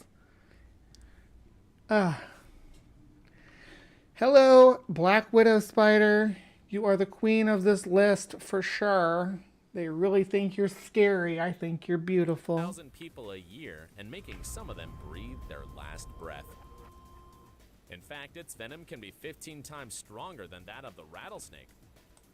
What are we talking about Natasha Romanoff here? Did NJ do something? Is NJ or Natasha Romanoff with the chat? Ring says, yep, the first chorus and the second where the beer does flow in Min Chunder. What's Chunder? What does Chunder mean? And it's Aussie slang for puking out your guts while drunk, if I recall correctly. Oh, I come from the land down under. That song, yeah. I've always been curious about Vegemite because of that song. Natasha Romanoff is getting annoying. Oh, because Black Widow. Gotcha. I'm slow. The Black Widow lives in the United States and Canada. Yeah, this is like the list of the most deadly Black Widows, right? It's not really... There's other stuff on here just to accent that. It weaves its webs at low altitude in garages, grills, swimming pools, and wood piles. Most bites occur out of towns when the Black Widow's web is unintentionally shaken off. Why is its bite so intense? Because it contains huge amounts of alpha-latrotoxin that causes a... Alpha-latrotoxin! There we go again. Vegemite is horrible, is it? So is Marmite. I've never had either of them. Severe latrodectism than that caused by its other cousins of the genus Latrodectus. Once the person is bitten, they'll feel pain in the affected area, but soon the more generalized pain will begin. Ooh, somebody needs to make me some AI art of a black bunny with the hourglass of a black widow, of red hourglass on its chest, and it's like a fur patch of hourglass of the Black Widow. It's a Black Widow, and some tiny little fangs sticking out. Maybe red eyes.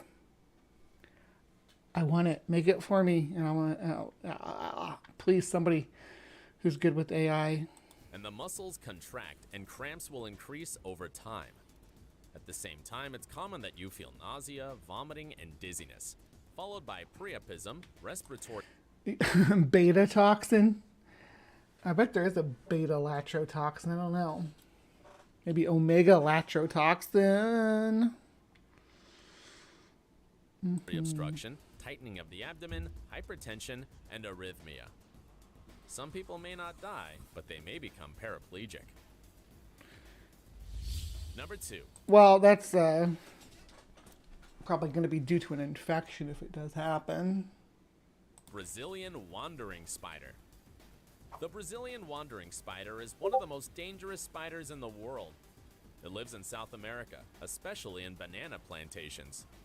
During the months of March, April, and May, Brazilian wandering spiders are usually quite active, so this is when there's the highest...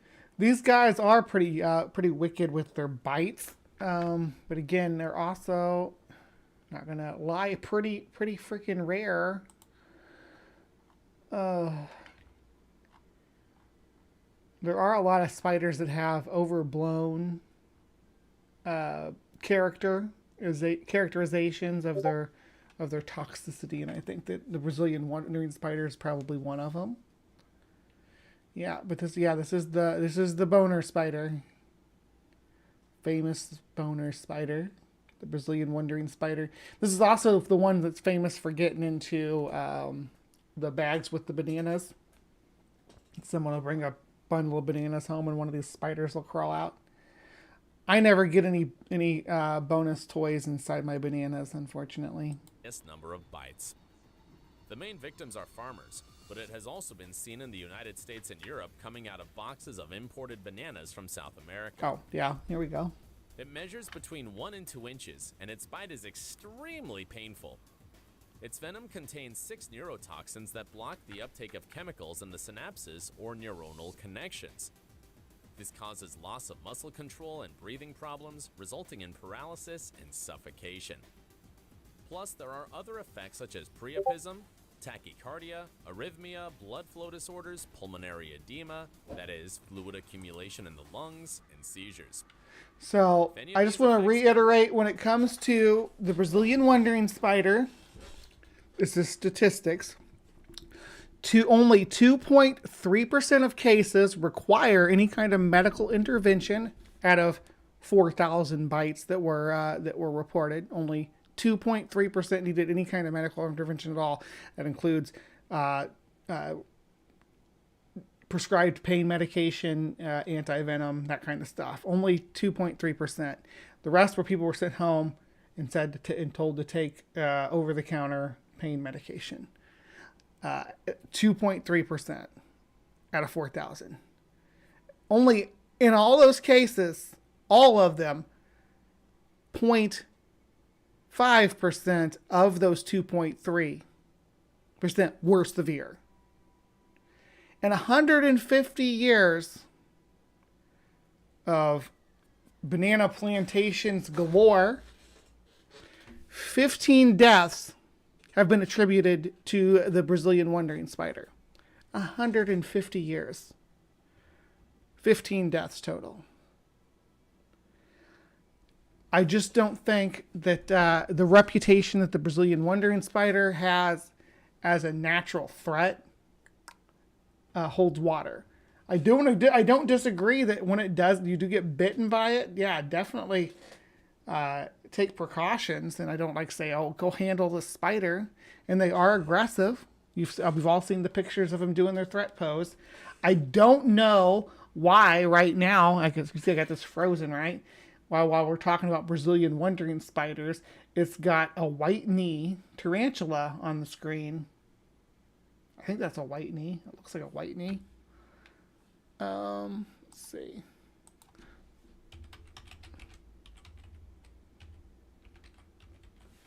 White knee tarantula, which is a theraphosid. A Canthoscuria genacula. I actually had one of these that passed away during my move. Oh, hold on. But they're really cool, but it's definitely what this is.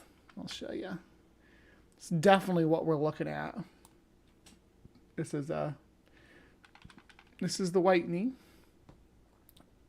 super cute and fuzzy, but not a Brazilian wandering spider.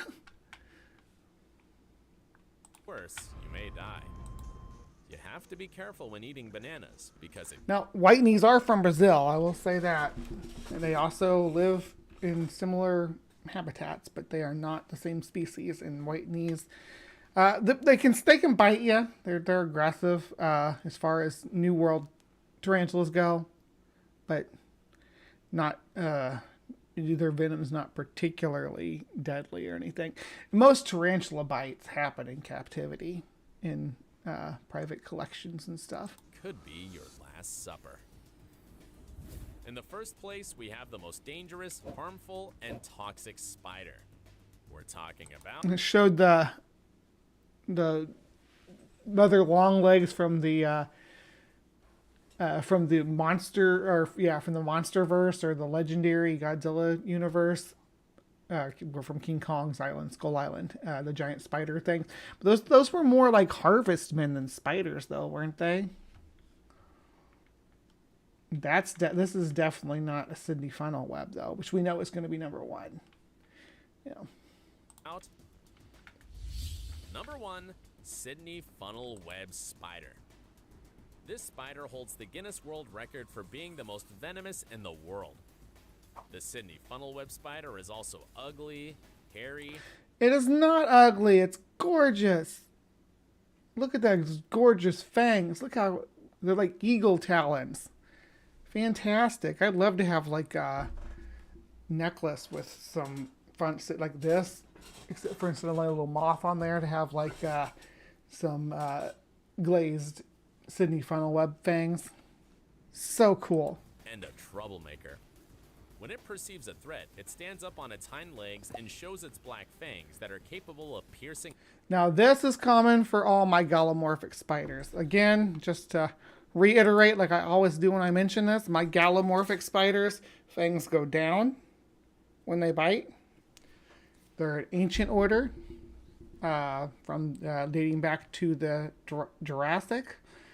They were distinct by then. They're more basal than Arania. Now, most Arania have inward-facing fangs or chelicera. So, yeah, that's what I wanted to clarify. A nail. Unlike the other spiders on this top 10, males tend to be more dangerous because they're 30 times more venomous than females. And because in Australia... That's because they're roaming. They roam around. Oh, I didn't mean to leave that up on that screen.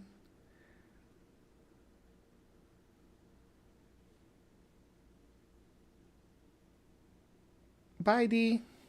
The summer months, they live in that country, by the way, they tend to wander looking for a partner.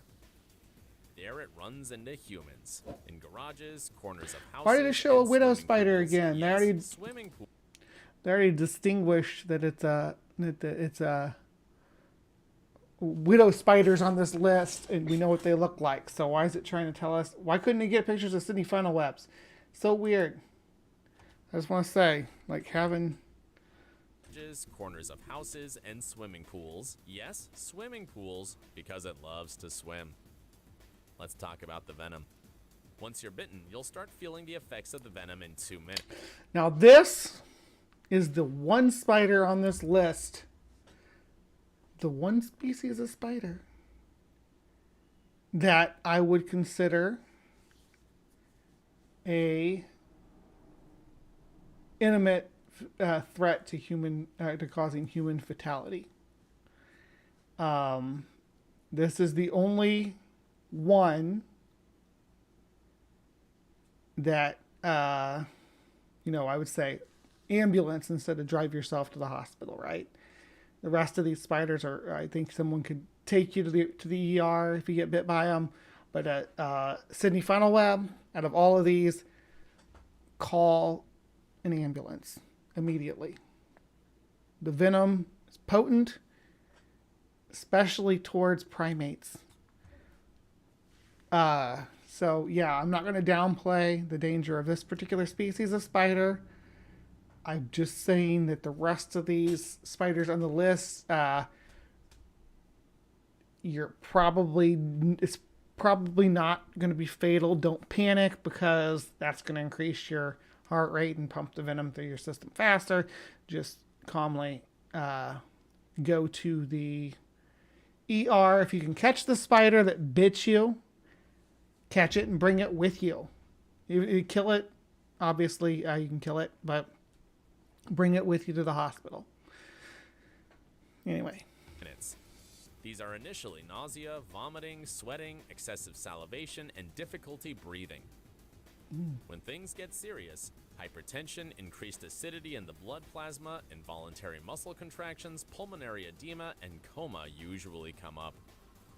Death can occur between 15 minutes and 3 days due to low blood pressure, cerebral edema, that is, fluid retention in the brain, or respiratory arrest. I think that was too much venom for a single video. Don't forget to subscribe to the channel and turn on notifications so you know when there are more toxic dangers. Yeah, don't forget to subscribe to my channel. Definitely.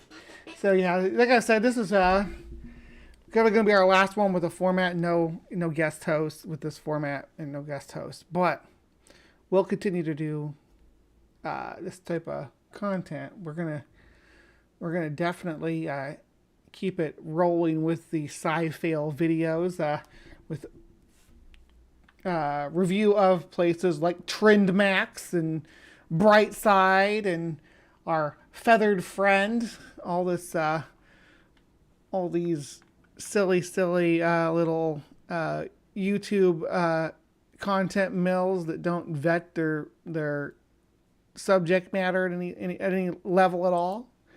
I hope you enjoy these. I really do enjoy doing the sci-fail sections and exploring this. This one was especially fun because I know a lot about spiders, and I know a lot about what these people were getting wrong, right? And I know the situation. So, thank you for sticking around with me. Please remember to be kind. Take care. And we'll see you next time. All right, live from the Hive audience. Thank you so much for hanging in here with me. I know we had a lot of technical issues going on here, and I'm at my wit's end with that. But regardless, it is what it is. I will work with what I have. I do like being able to set up my own templates like this to view and engage with. I really do appreciate everybody for hanging out. Had a pretty steady audience all morning this morning. It is now 1:06. I haven't eaten yet, and I'm kind of starving. And I have the pirate party tonight. A pirate party! So I got to put my pirate costume on. Yeah. So, as I frequently said, and have said like 5 times already throughout these segments, I also want my Live from the Hive audience to remember to be kind, to take care, and we'll see you next time.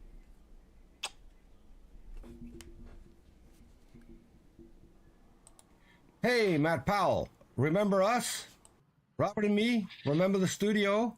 This is where you ran away, remember? And you didn't only run away, you decided to cancel a show with Jackson Wheat that you had the day after that, and a few days after that you posted that you would never go on an atheist channel ever again. We made that happen. We scared you. Didn't we, Robert? I mean, must have been. Absolutely. You ran, and Matt, I still remember it was right before the kickoff of the show. You asked me and Peter, hey, are either one of you homos? Now, not only was that totally irrelevant, I remember asking you, do you know what a bear is? And the first thing you did was talk about what's in the zoo. And I told you what a bear was, and I still strongly suggest stop asking random, enormous, muscular men, are they homos? It may not work out well for you. Nope, it might not. What also wouldn't work out well for you is, remember Bree, the one that you tried to mock in one of your videos? Bree isn't phased. In fact, Bree, and if you don't remember her, this is Bree. She wants to debate you on the science of trends. And trust me, Matt, she is going to demolish you. And so in the meantime, absolutely, what you can do is look up what a beard is, because I think we both know where you're coming from, right? Absolutely. Absolutely. If you want to debate Bree, you can come on our channel. If you want to debate Robert, because he's more than happy to debate you as well. And you still have your open invitation to come on our channel. So that's 3 shows where you're more than welcome to come and defend yourself, Matt Powell. We'll see you soon. Come on.